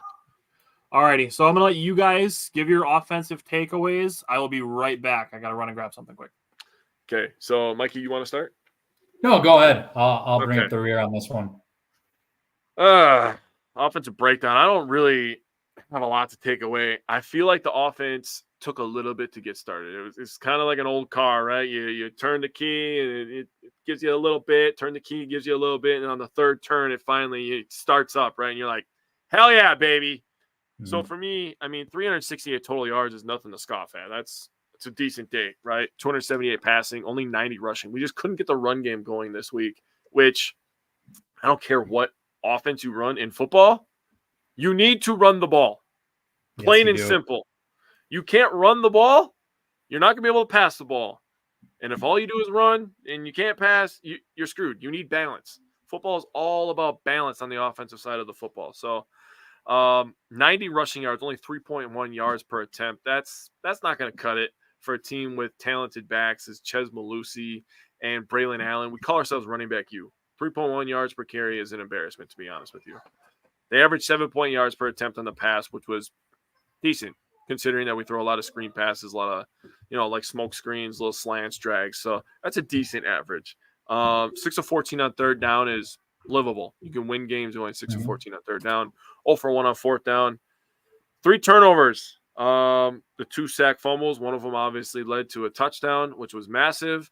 And the third one, I just plain and simple don't think was a fumble. I'm just going to go out there and say that. I agree with you. Yeah. There was a couple plays that could have went to green. And I think if we hit those plays, we hear it all the time with baseball and basketball and football. These games are games of inches. Couple inches this way, couple inches that way. He walks into the end zone. This is a different ball game. So I don't think that we're far off. I believe that these are building blocks. I'm not giving up on the season like half of our fan base is for some goddamn reason. Thank you. I came up with a caption just for this discussion. Yeah. But I don't understand why we're giving up. These are building block games. Now, this game was way more important to Washington State than it was Wisconsin. Not saying that it wasn't important to Wisconsin, but this was a statement game for Washington State. Say, we could play with the big boys. We're the big boy in this situation, not the other way around. It was an away game. For some goddamn reason, we suck playing out west at night. Why? I don't ever want to play out west at night ever again, although we're going to have to now. Yeah.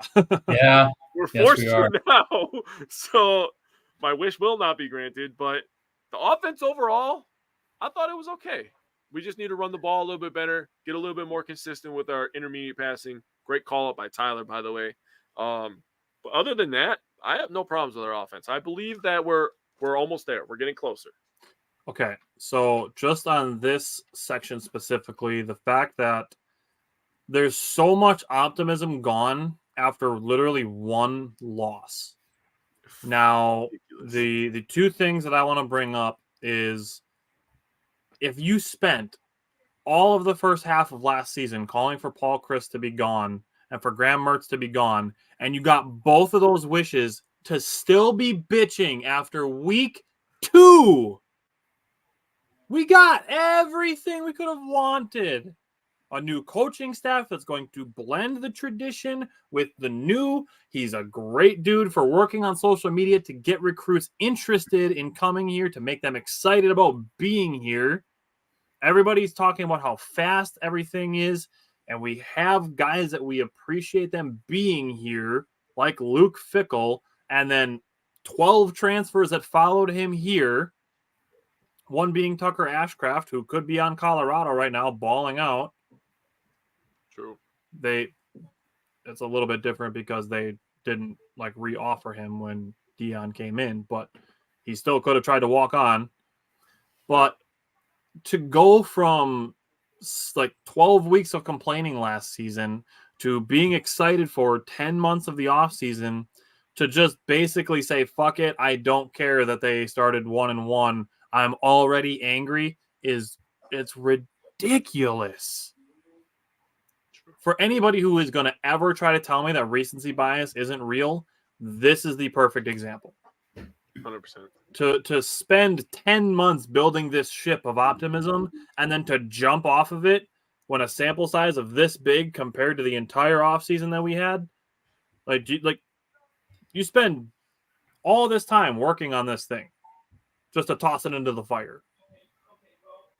I just can't wrap my head around that.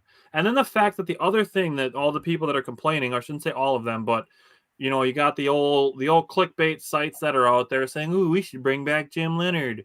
Oh my God, I just about lost it. Jim Leonard is a senior defensive consultant for Illinois who lost to Kansas this week. They didn't just lose. Let's be clear. They absolutely got. I didn't see the score. Picked. Like it was that score wasn't like 34-23. That was pretty much 34-14, maybe at best. Like it wasn't similar close. to the Bears' last touchdown that they scored against the Packers. There you go. Backups were in. Yes. So to be, we should have kept Jim Leonard. Like there's nothing, and all respect to Jim Leonard because he's an amazing coach person. But there is not anything that we would be getting right now from Jim Leonard that would put us in a better position than we are with everybody else that we have here. I don't think that's even really a hot take to say. And now Illinois has to go play Penn State. Illinois has fairly similar expectations to Wisconsin, and they didn't have an entire coaching staff, system, and player turnover. So last thing about Illinois, their first game, they beat Toledo by 2 points. Yeah. I mean, I hyped them up a little bit. I was actually liking what they were building in the offseason. I was like, oh, man, they're kind of building something a little nice over there. And then, not great. All right. So on the subject of, I'll just say on the subject of the offense, Jake, you kind of touched on it already. Tanner Mordecai, if he just has just a little bit of touch in the game, it makes this game a lot different.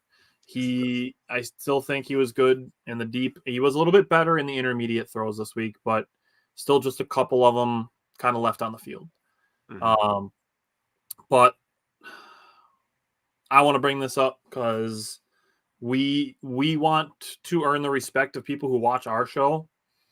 For a guy from Washington State to level Will Pauling and then stand above him and do this little sleep motion. Yeah, thing, dude. Yeah. That's, man, if I was his coach, I'd be screaming at him.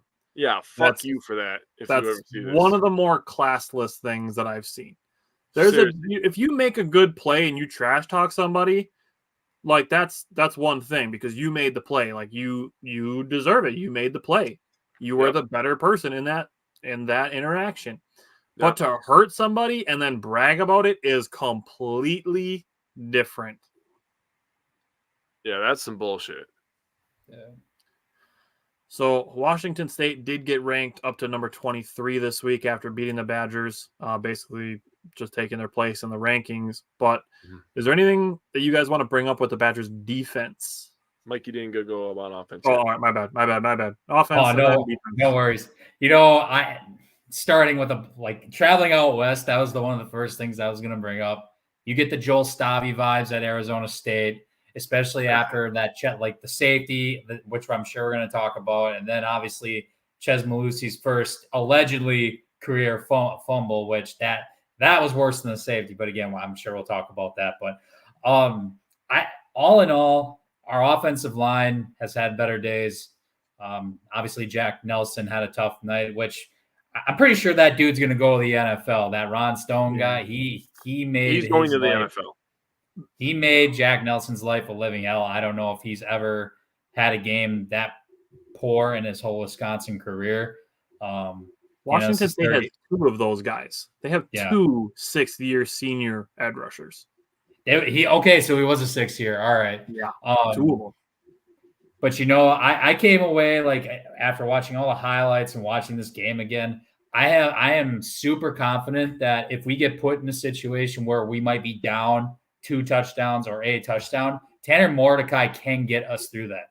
Like, that is one thing that I have in comparison to, I hate throwing, past quarterbacks under the bus or anything like that, but I just love Tanner Mordecai's poise, especially if we're going to be down in a game. Like that third quarter, that was all him, man. Like whether it was on the ground or putting the ball in the air, like he led us back. He got us into the position to go and win the game, to get it to 22-24. He made some big time throws. Jake mentioned it before. With those 2 throws, I was 2 to Bryson Green that were just a tad bit over him. Yeah, those were big plays that I wish we could have back again. He had a deep pass to Bryson Green that was also wiped out by an illegal man downfield penalty. There you go. Yeah, so exactly. Another one that could have been that wasn't. Yeah. I think Bryson Green's very, very close to having one of those breakout games as well. I love our receiving core still after this game. Like the distribution, you look at it, Will Pauling, 5 catches, DK, 4 catches, Bryson Green, 2 catches, but 2 big ones. Skylar Bell, 5 catches. I mean, Braylon 6 for 11 is what it is. CJ Williams finally got a couple catches too. He got some action. So, like I said, I love our receiving core, and I'm even more convinced that this is the offense that I know we can succeed at this offense. I really think that we are so close, I think, to breaking out. And if we can be as consistent in like that, playing in that third quarter, we're going to be freaking dangerous, man. Like, I agree with you. We just got to put it all together. Our rushing offense needs to get their crap together. But in the meantime, I don't know why fans would complain about Tanner Mordecai having as our quarterback. We're not going to get the 5 stars or anything like that. This dude made big time throws and kept us in this game. Like he was poised. Like I said before, he made plays on his feet, through the air. Like I want this guy on my team. I don't know about you. I think he's up there with one of the better quarterbacks in program history in terms of talent and what he can do. I personally think so. So that's not a knock again on anybody else, but yeah. So you touched on it a little bit already, bringing up the poise. Now we've talked about this with Jordan Love also, and we've shared quotes from both of them, and they are both guys who, when shit's going wrong, that's who the rest of the team looks to get the calm, to be like, all right, we're gonna be okay. It's Jordan Love and Tanner Mordecai are very similar in that aspect of having that just being able to bring center to be like, all right, we're all right. There's no panic. Like it's go time. Like not panicking. I think it was last season, Bryant actually brought it up during our Packers shows. Urgency without panic. And that was a fantastic quote by Bryant last year. So it's a very similar thing with the Badgers. They had some urgency without panicking. They got the game within 2. The game could have been tied, which, is what it is. And we can talk about it as we switch to the defense, is the safety call that was not called. And then just basically a few calls that just didn't go the Badgers' way, which were the 3 fumbles, the play to CJ Williams, which is still an offensive play, but the play to CJ Williams in the end zone that was not called a pass interference, even though the guy was chopping down on his arm before the ball was there. And then the offensive pass interference called against the Badgers, which was not what I would say not the best call either. So for neither of those plays to go the Badgers' way, the fumble to not go the Badgers' way, and then for the safety to not be called a safety, which I get that the contact had begun outside the end zone. But when you look at Cam Ward, he was retreating. He was running backwards towards the end zone. That's where for me, it's like that should be a safety because he was retreating on his own. He wasn't being tackled backwards and fell into the end zone and his forward progress stopped him. It's just like if a running back reverses his field or on a punt return, if a guy reverses his field, he doesn't get forward progress if he's running backwards on his own choice. So that to me should have been a safety, but Luke Fickell said it. He didn't sugarcoat it. They had chances to win after that.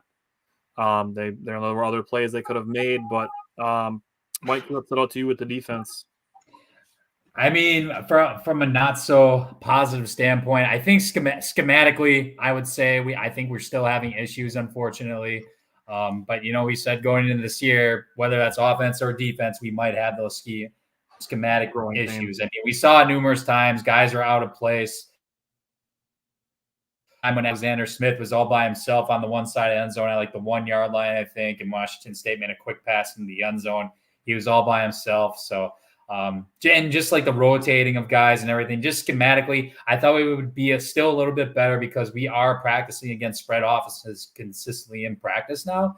So I was expecting to be a little bit better with that, but with how that defense was performing in the beginning of the game, I was starting to get, oh crap, this is going to be Ohio State all again last year because we just got punched in the face, possession after possession after possession. It felt like, and nothing was going right on that side of the ball. I guess we did get a couple sacks finally. That was great.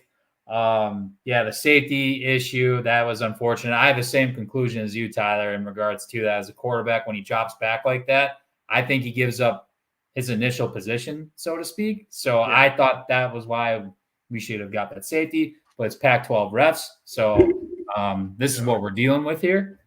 I guess the one thing too, like they're not, I noticed this as well as far as the safety room goes. Kamoy, I don't want to call him up, but Kamoy is not getting nearly as many snaps as he used to. He only played 13 snaps in this last game, which is 18. I'm sorry. And they played Preston Zachman. They brought him in for 50 snaps. So there's been a little bit of a rotation at the safety room. So I don't know what's up with that. But other than that, I think two other guys on defense got snaps. It was Petrowski and then, not the D lineman. And then, Jordan Turner. But not too many rotations overall. But we just got to clean up the schematics, I think. So for me, like honestly, it boils down to two things. One, Washington State's receivers and tight end were getting way too much separation. And then two, the tackling still needs to be better. The pass rush improved, which we kind of touched on a little bit, but for me, it's still tackling and it just needs to be stickier coverage. Those are really my two main things. I did like what I saw on the first drive, where Ricardo Hallman had a tackle for loss on the first set of downs, and then a 3rd and 8 broke up a pass, and you could see him animated. I loved seeing that from Ricardo Hallman. That was one of my things that I was looking for, was to see Ricardo Hallman show some dog. And I feel like I saw that, so I was encouraged by that. Hopefully he continues to build on that and continues showing that attitude a little bit more. Other than that, I mean, I don't know. It's the same guys we talked about last week. Jake Chaney, Hunter Wohler, Jordan Turner, James Thompson getting into the mix this week. Rodus Johnson had a decent game. He's getting better. And I do think the things, Mike, you brought up is growing pains. And for people to expect everything to be perfect after 2 weeks of game action because they've been practicing it, it's not how it works. Like, you have to give these things time to take root. And 2 weeks is not enough time. And to expect that it's just wildly unrealistic. Like we talked about it. There's a lot of optimism here, but there's also expectations of growing pains. Mm-hmm. I guess what I'll say is I'm going to actually kind of quote Scary Alvarez here a little bit. Definitely a friend of the show. What he said was, this loss changes nothing for the Badgers' goals for the season. And he's absolutely right. The Badgers can still win the Big Ten West. They can still win a Big Ten championship. That hasn't affected either of those things because this was an out-of-conference game. And even if you really want to boil it down to it, let's say the Badgers go 11-1. There's not a 0% chance that they make the playoff if that's something that you expect of the Badgers to be in the conversation for. If they beat an Ohio State and a Michigan, they're in the fucking playoffs. End of story. Yeah. I don't give a shit who the other three are. Yeah. Not that I'm calling for the Badgers to run the table, but I'm just saying that if that's something that you expect from them, there's a non-zero chance that it could happen at 11-1, especially if they win the Big Ten championship. Yep. This would be the year to do it. Bama went down. I mean, Georgia hasn't played anybody yet because we haven't really seen them. But I think this is a Texas year and where Florida State are probably, if they run the table, they're definitely in it. Florida State's fucking good too. Florida State is nuts. Florida State is good as hell. That quarterback is monster. Travis. All right, Jake, what stood out to you on the defense? So I just want to point something out. Compared to last year and the last 30 years of offense, the spread offense, the air raid offense for the Badgers is much quicker, correct? It's like night and day difference for us. Mm-hmm. But there is different variations of everything, right? There's a different variation of a 3-4 defense, different variation of a 4-3, different variation of a 3-3-5, which is what the Badgers run now. What I'm trying to get at is there's different variations of the air raid offense. Washington State's offense is fucking quick. Yeah. They throw the ball, they're back on the line in probably 8 to 10 seconds. That is tough to deal with when you're traveling out west, a little jet lag, if you will. That is what I am going to say. A lot of mental errors happen that way because, you know, when they're coming at you, they're not throwing haymakers. They're not throwing one big punch. They're giving you a bunch of these, right? And it's hard to focus when you're just consistently getting punched in the face. So that's kind of where I'm going with my point is I'm going to give them a little bit of a pass. New scheme, out west, again. You could tell that this game was important to Washington State. The crowd was into it. The players were playing with so much passion. I almost wanted to cheer for them a little bit. The coach was animated as hell too. The coaches were going nuts on the sideline. If this would have been against another team and I was watching Washington State versus somebody else, I would have 100% been cheering for Washington State. How much it looked like everybody cared, man. They were into it. I'm going to give them a little bit of a pass this week. I do think that the defense does need some work. I would like a legit lockdown corner. Not saying that we don't have that guy on roster that could just become that, but having a guy that can just shut down one side and then a pass rusher that you know is going to go after the quarterback and the quarterback is watching that guy at all times, that changes everything for a defense. Badgers don't have either of those things this year. Like I said, not saying that they can't get that, but I'm going to give them a pass again. Getting redundant, but just because of the speed of play, new scheme, first real road game, I mean, a lot of factors to kind of put into it, but Badgers only gave up 2.3 yards per rush. That is something to hang your hat on. And we always try to look for positives. 2.3 yards per rush for a team that's kind of coming at you. A couple broken plays, a quarterback that kind of extends some plays. I mean, really not that bad of a performance, in my opinion. Yeah, a couple of bounces, just a couple of calls, a couple of bounces go the other way. And how different is this game if they call that safety, right? We tie the game, we get the ball back. How different is this game when they have to respond and they're trying to run a quick offense? When you have to go down, if you're losing and you have to go down, you're not just going to be going click, click, click, click, click, right? Yeah. And those guys are not used to that. They're used to going click, click, click. Yeah. So that could have changed everything. Coulda, shoulda, woulda. We lost. It is what it is. Let's move on to Georgia State, right? And Georgia Southern. You brought up a good point on the rushing defense, too, was the 2.3 yards per carry. For them to have a mobile quarterback and to still only have the 2.3 yards a carry, I do think is a good thing to bring up. That run with Nakia Watson, I think it was Jordan Turner that absolutely clocked him. I think, man, you could hear the pads on TV. That was when the Badgers had momentum. You can see what this team is going to be when everything is together, right? The defense flying around, multiple, DBs on the field kind of creating havoc for the quarterback, the offense spreading the ball around. If we could just run the ball and consistently get into the other team's backfield, we're going to win a lot of goddamn football games. Yeah.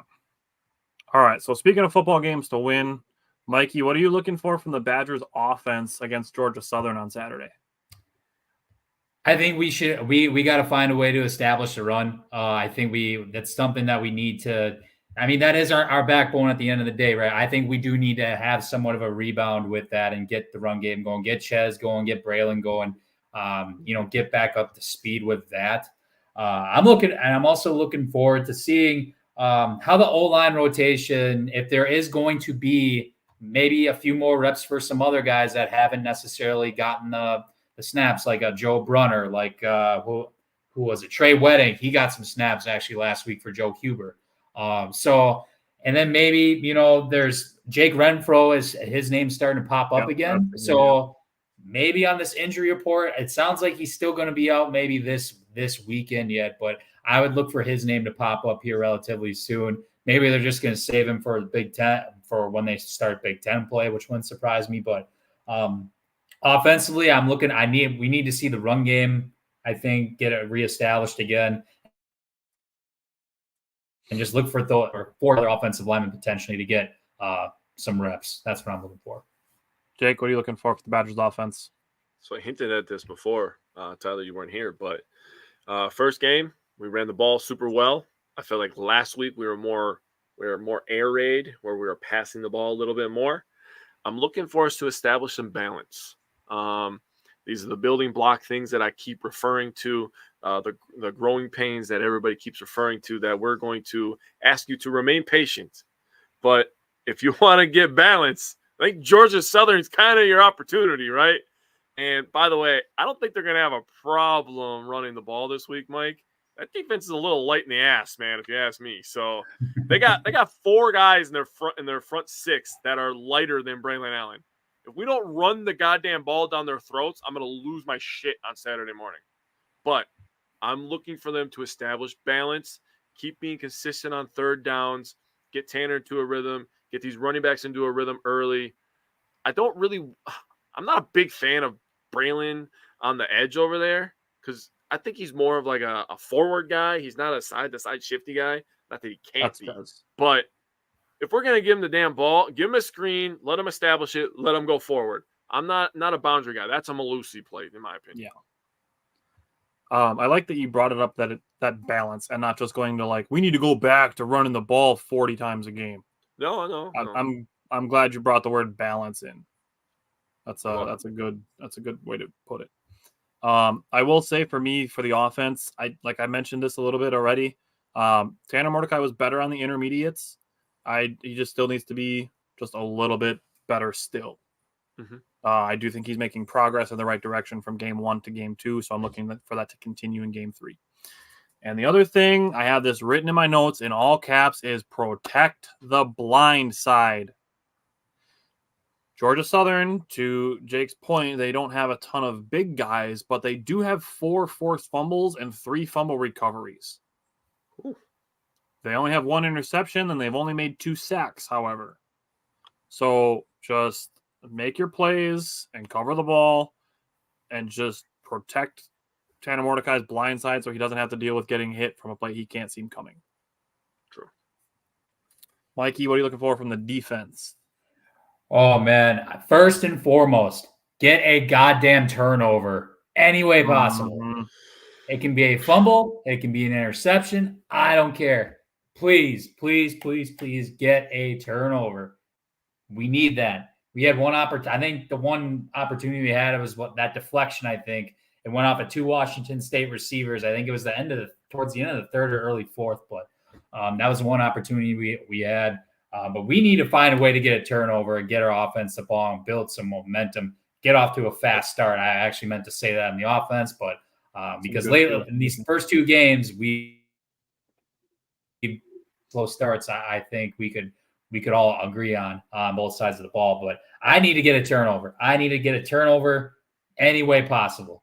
And I do want to say one more thing. Last week, between CJ Getz and Daryl Peterson, they only combined, they had 3 total pressures, just those 2, the 2 starters, to get to the quarterback. I would love to see one of those 2 guys get a sack or, multiple, whatever it is. I want to see better outside linebacker play in that perspective as well. So I will say on your subject of those two, Georgia Southern's quarterback is not mobile. He's not a mobile guy like Cam Ward, so I do think that opportunity presents itself a little bit better. It'll just be a matter of seeing if he's going to get the ball out as quickly as Buffalo's quarterback did. Buffalo's quarterback did a very, very good job of getting the ball out of his hands really quickly. But Jake, what are you looking for from the defense? Just keep creating pressure. I believe that we have to be a little bit more creative with it. Tyler, me and you were watching the game together, kind of in a private stream yard, and kind of just talking ourselves through it, what we were thinking live. We're not ready to live stream a game yet because I'm a psychopath during a football game, but we're working on it. Tyler is much more calm and collected, but we're working on it. But create pressure, man. I don't care if we have to blitz a corner. Why not blitz Hunter Wohler? The guy is a heat-seeking missile, right? Yes. Blitz him when you bring him down into the box. Blitz him and Njagmeta. Do a weak side blitz with both of them. You know what I mean? I mean, there's a lot of ways, and I don't think that he wants to give too much away in these non-conference games. I'm going to be honest with you. I feel like we're going a little vanilla on some defensive plays, but because he's waiting to break some shit out. Tressel's been around the horn a couple times, so he knows what he's doing. But just create pressure. The turnovers will come with the pressure. Pressure equals turnovers. So for me, from the defense, I need to see better tackling. It's 2 weeks in a row that it's been a problem at all three levels of the defense. For me, the tackling needs to be better. It's not something I hope to improve. It's a need. Yeah, I agree. Mm-hmm. I mentioned the quarterback not being a mobile guy, but Georgia Southern does spread the ball around, including to the tight end. Now, Georgia Southern is a pretty pass-heavy team. They have 88 passes and 59 runs. So I'm going to tie that right into my matchup that I'm watching. And my matchup is the Badgers secondary versus Georgia Southern's pass catchers. They have 3 guys that have over 12 receptions already. Oh. So they spread the ball around. So I'm going to be watching the secondary. That is the matchup that I'm watching. Mike, what's a matchup that you're watching? I'm going to watch Jack Nelson specifically, whoever he's against. We need to have him. He's like our anchor on the offensive line.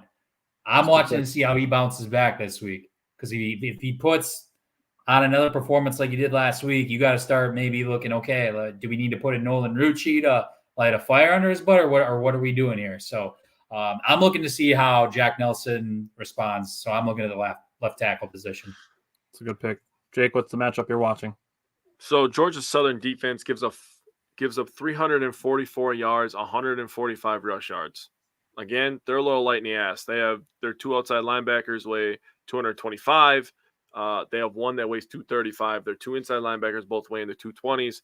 They're small. We're going to run the ball on them. I absolutely have no doubt about that. They only give up 199 passing yards. That's not a lot, to be honest with you. Yeah. In the age of spread it out, let it fly, you know. So on their defense, they have a redshirt junior, Jalen Denton. They have Manny Wingard. They have Darnell Hickman and Seth Robertson. Redshirt junior, 6th year, redshirt senior, redshirt sophomore. These guys have played a ton of games. There is not a goddamn play they haven't seen. Phil Longo, see if you have some tricks up your sleeves. I'm watching the defensive backfield versus our wide receiver group, which we all love. We have a ton of talent there. I want Phil Longo to go crazy, draw some shit up, and let's let it fly a little bit, huh? All right, I like that. So we're gonna go to keys to the game. Mikey hammered on this already for me. My key to the game is something that Mike hammered on, and my key to the game is the Badgers have to win the turnover battle. Luke Fickell talked about this. That's one of the things that they've wanted, like, as been a goal for the team, is to win the turnover battle. They wanted to win by 2. And they are -5 so far in 2 games. They're -2 and -3 in their first 2 games so far. Yeah. So this is another thing, like the tackling. This isn't like I hope to see this get better. This, to me, winning the turnover battle is a have to. It's a must-have. Great. So, Mikey, what's your key to the game? I mean, I would say, let's start there, right? Because, I mean, even going into the fourth quarter, we had 2 turnovers and we had a chance to win. But that third one, absolute backbreaker with the fumble that I still think wasn't a fumble, but here we are. No, we just slowly but surely just, putting both sides of the ball together, putting a complete game together. I mean, you look at last week's special teams, I thought we did a pretty damn good job. Shout out to Nathan Vakos, by the way, too, the kicker. He hit some big-time kicks for us, and he kept us in the game. He honestly probably could have been in that spot with James Thompson for underrated performer, too, if James Thompson didn't have a good game. Because he hit some big-time kicks to somewhat keep us in the game at the time. But special teams had a pretty good day. But no, I'm looking forward to see, can we finally put a complete game together, whether that's win the turnover battle, get a balance off offensively with running and passing, and just, getting out to a faster start too, and just trying to put it all together. That's a good one. Against a team like Georgia Southern, which, I mean, quite frankly, they did beat Nebraska at Nebraska last year. If we have some sort of a resume to know more about them. So it's not like they're, freaking, I don't know, like Wisconsin Stout we're playing now, right? But Alabama I would State say Technical College.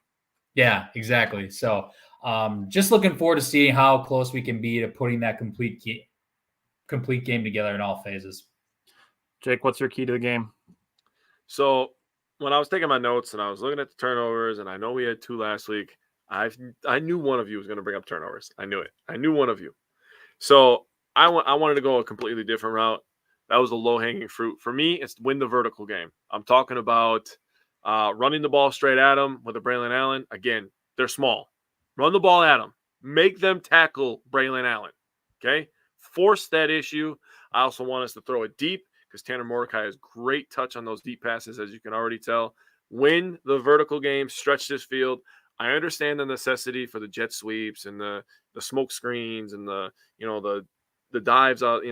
I understand all that stuff, stretching them horizontally. I want to stretch the field vertically with the run game and the pass game. So win the vertical game, get pressure on the quarterback. That's how we win. All right, Mikey. 2 score predictions, one from the head, one from the heart. Give us your head score prediction first. Head, I think we're gonna score the ball. I really think this is gonna be a bounce back week. I'm going to say 38-20 Badgers. God, you're so conservative, right from the Packer game. All right. Jake, what is your score prediction from the head? Mike, I know you said you think we're going to score. You don't think we're going to score like I think we're going to score. Promise you that. My score prediction from the head is 49-21 Wisconsin Badgers. Sheesh. There we go. We're scoring the ball this week. I have a pretty decent sized margin of victory, but not quite as many points. I'm going to say 34-14. Okay. 34-14. Okay. All right, Mikey, give us your score prediction from the heart, the more optimistic score prediction. 45-17 final. We make a statement. We need to make a statement going into the Big Ten play. We're going to Purdue. We're going to have to score the ball on them. We're all guns blazing. 45-17, and we get 2 turnovers. I would love that. Jake, what's your score prediction from the heart? 58-20. That's 7 touchdowns and 3 field goals. Sheesh. Hey, it's time. It's time. Yeah. The balance is coming. Mike, mine's pretty close to yours. Mine from the heart is 44-13. Okay. So the last thing I want to say before we sign off for the night is I listened to Luke Fickell in an interview, and he talked about the Washington State loss, that they can use it maybe as like a humbling experience. So they can use this as a reason to focus less on the destination of where they expect to be at the end of the season, and use it to focus more on the journey of getting to where they want to go. So Jake and I have talked about things like this. So hearing it from Luke Fickell, that's how they're approaching it as a team. I did appreciate that from Luke Fickell, and he said it became like a humbling experience. And I agree with that as well. And Washington State, as we've seen, is no slouch because they are now ranked, but really just Luke Fickell remaining very even keel while also expecting more, I think is the kind of guy that I would want coaching one of my teams, or a team that I'd want to play for. So, agreed. Alrighty, we will be back, Jake and myself, on Friday night. We will be with Mike Spofford from Packers.com, and we will be talking about the Packers' Week 1 win over the Bears and their Week 2 matchup against the Falcons. And then we will be back again next Wednesday talking about some more Brewer games and another Badger game. So we will see you guys then. See you, fellas. Have a good night. Thanks for having me on. Yep. Anytime. Later, buddy.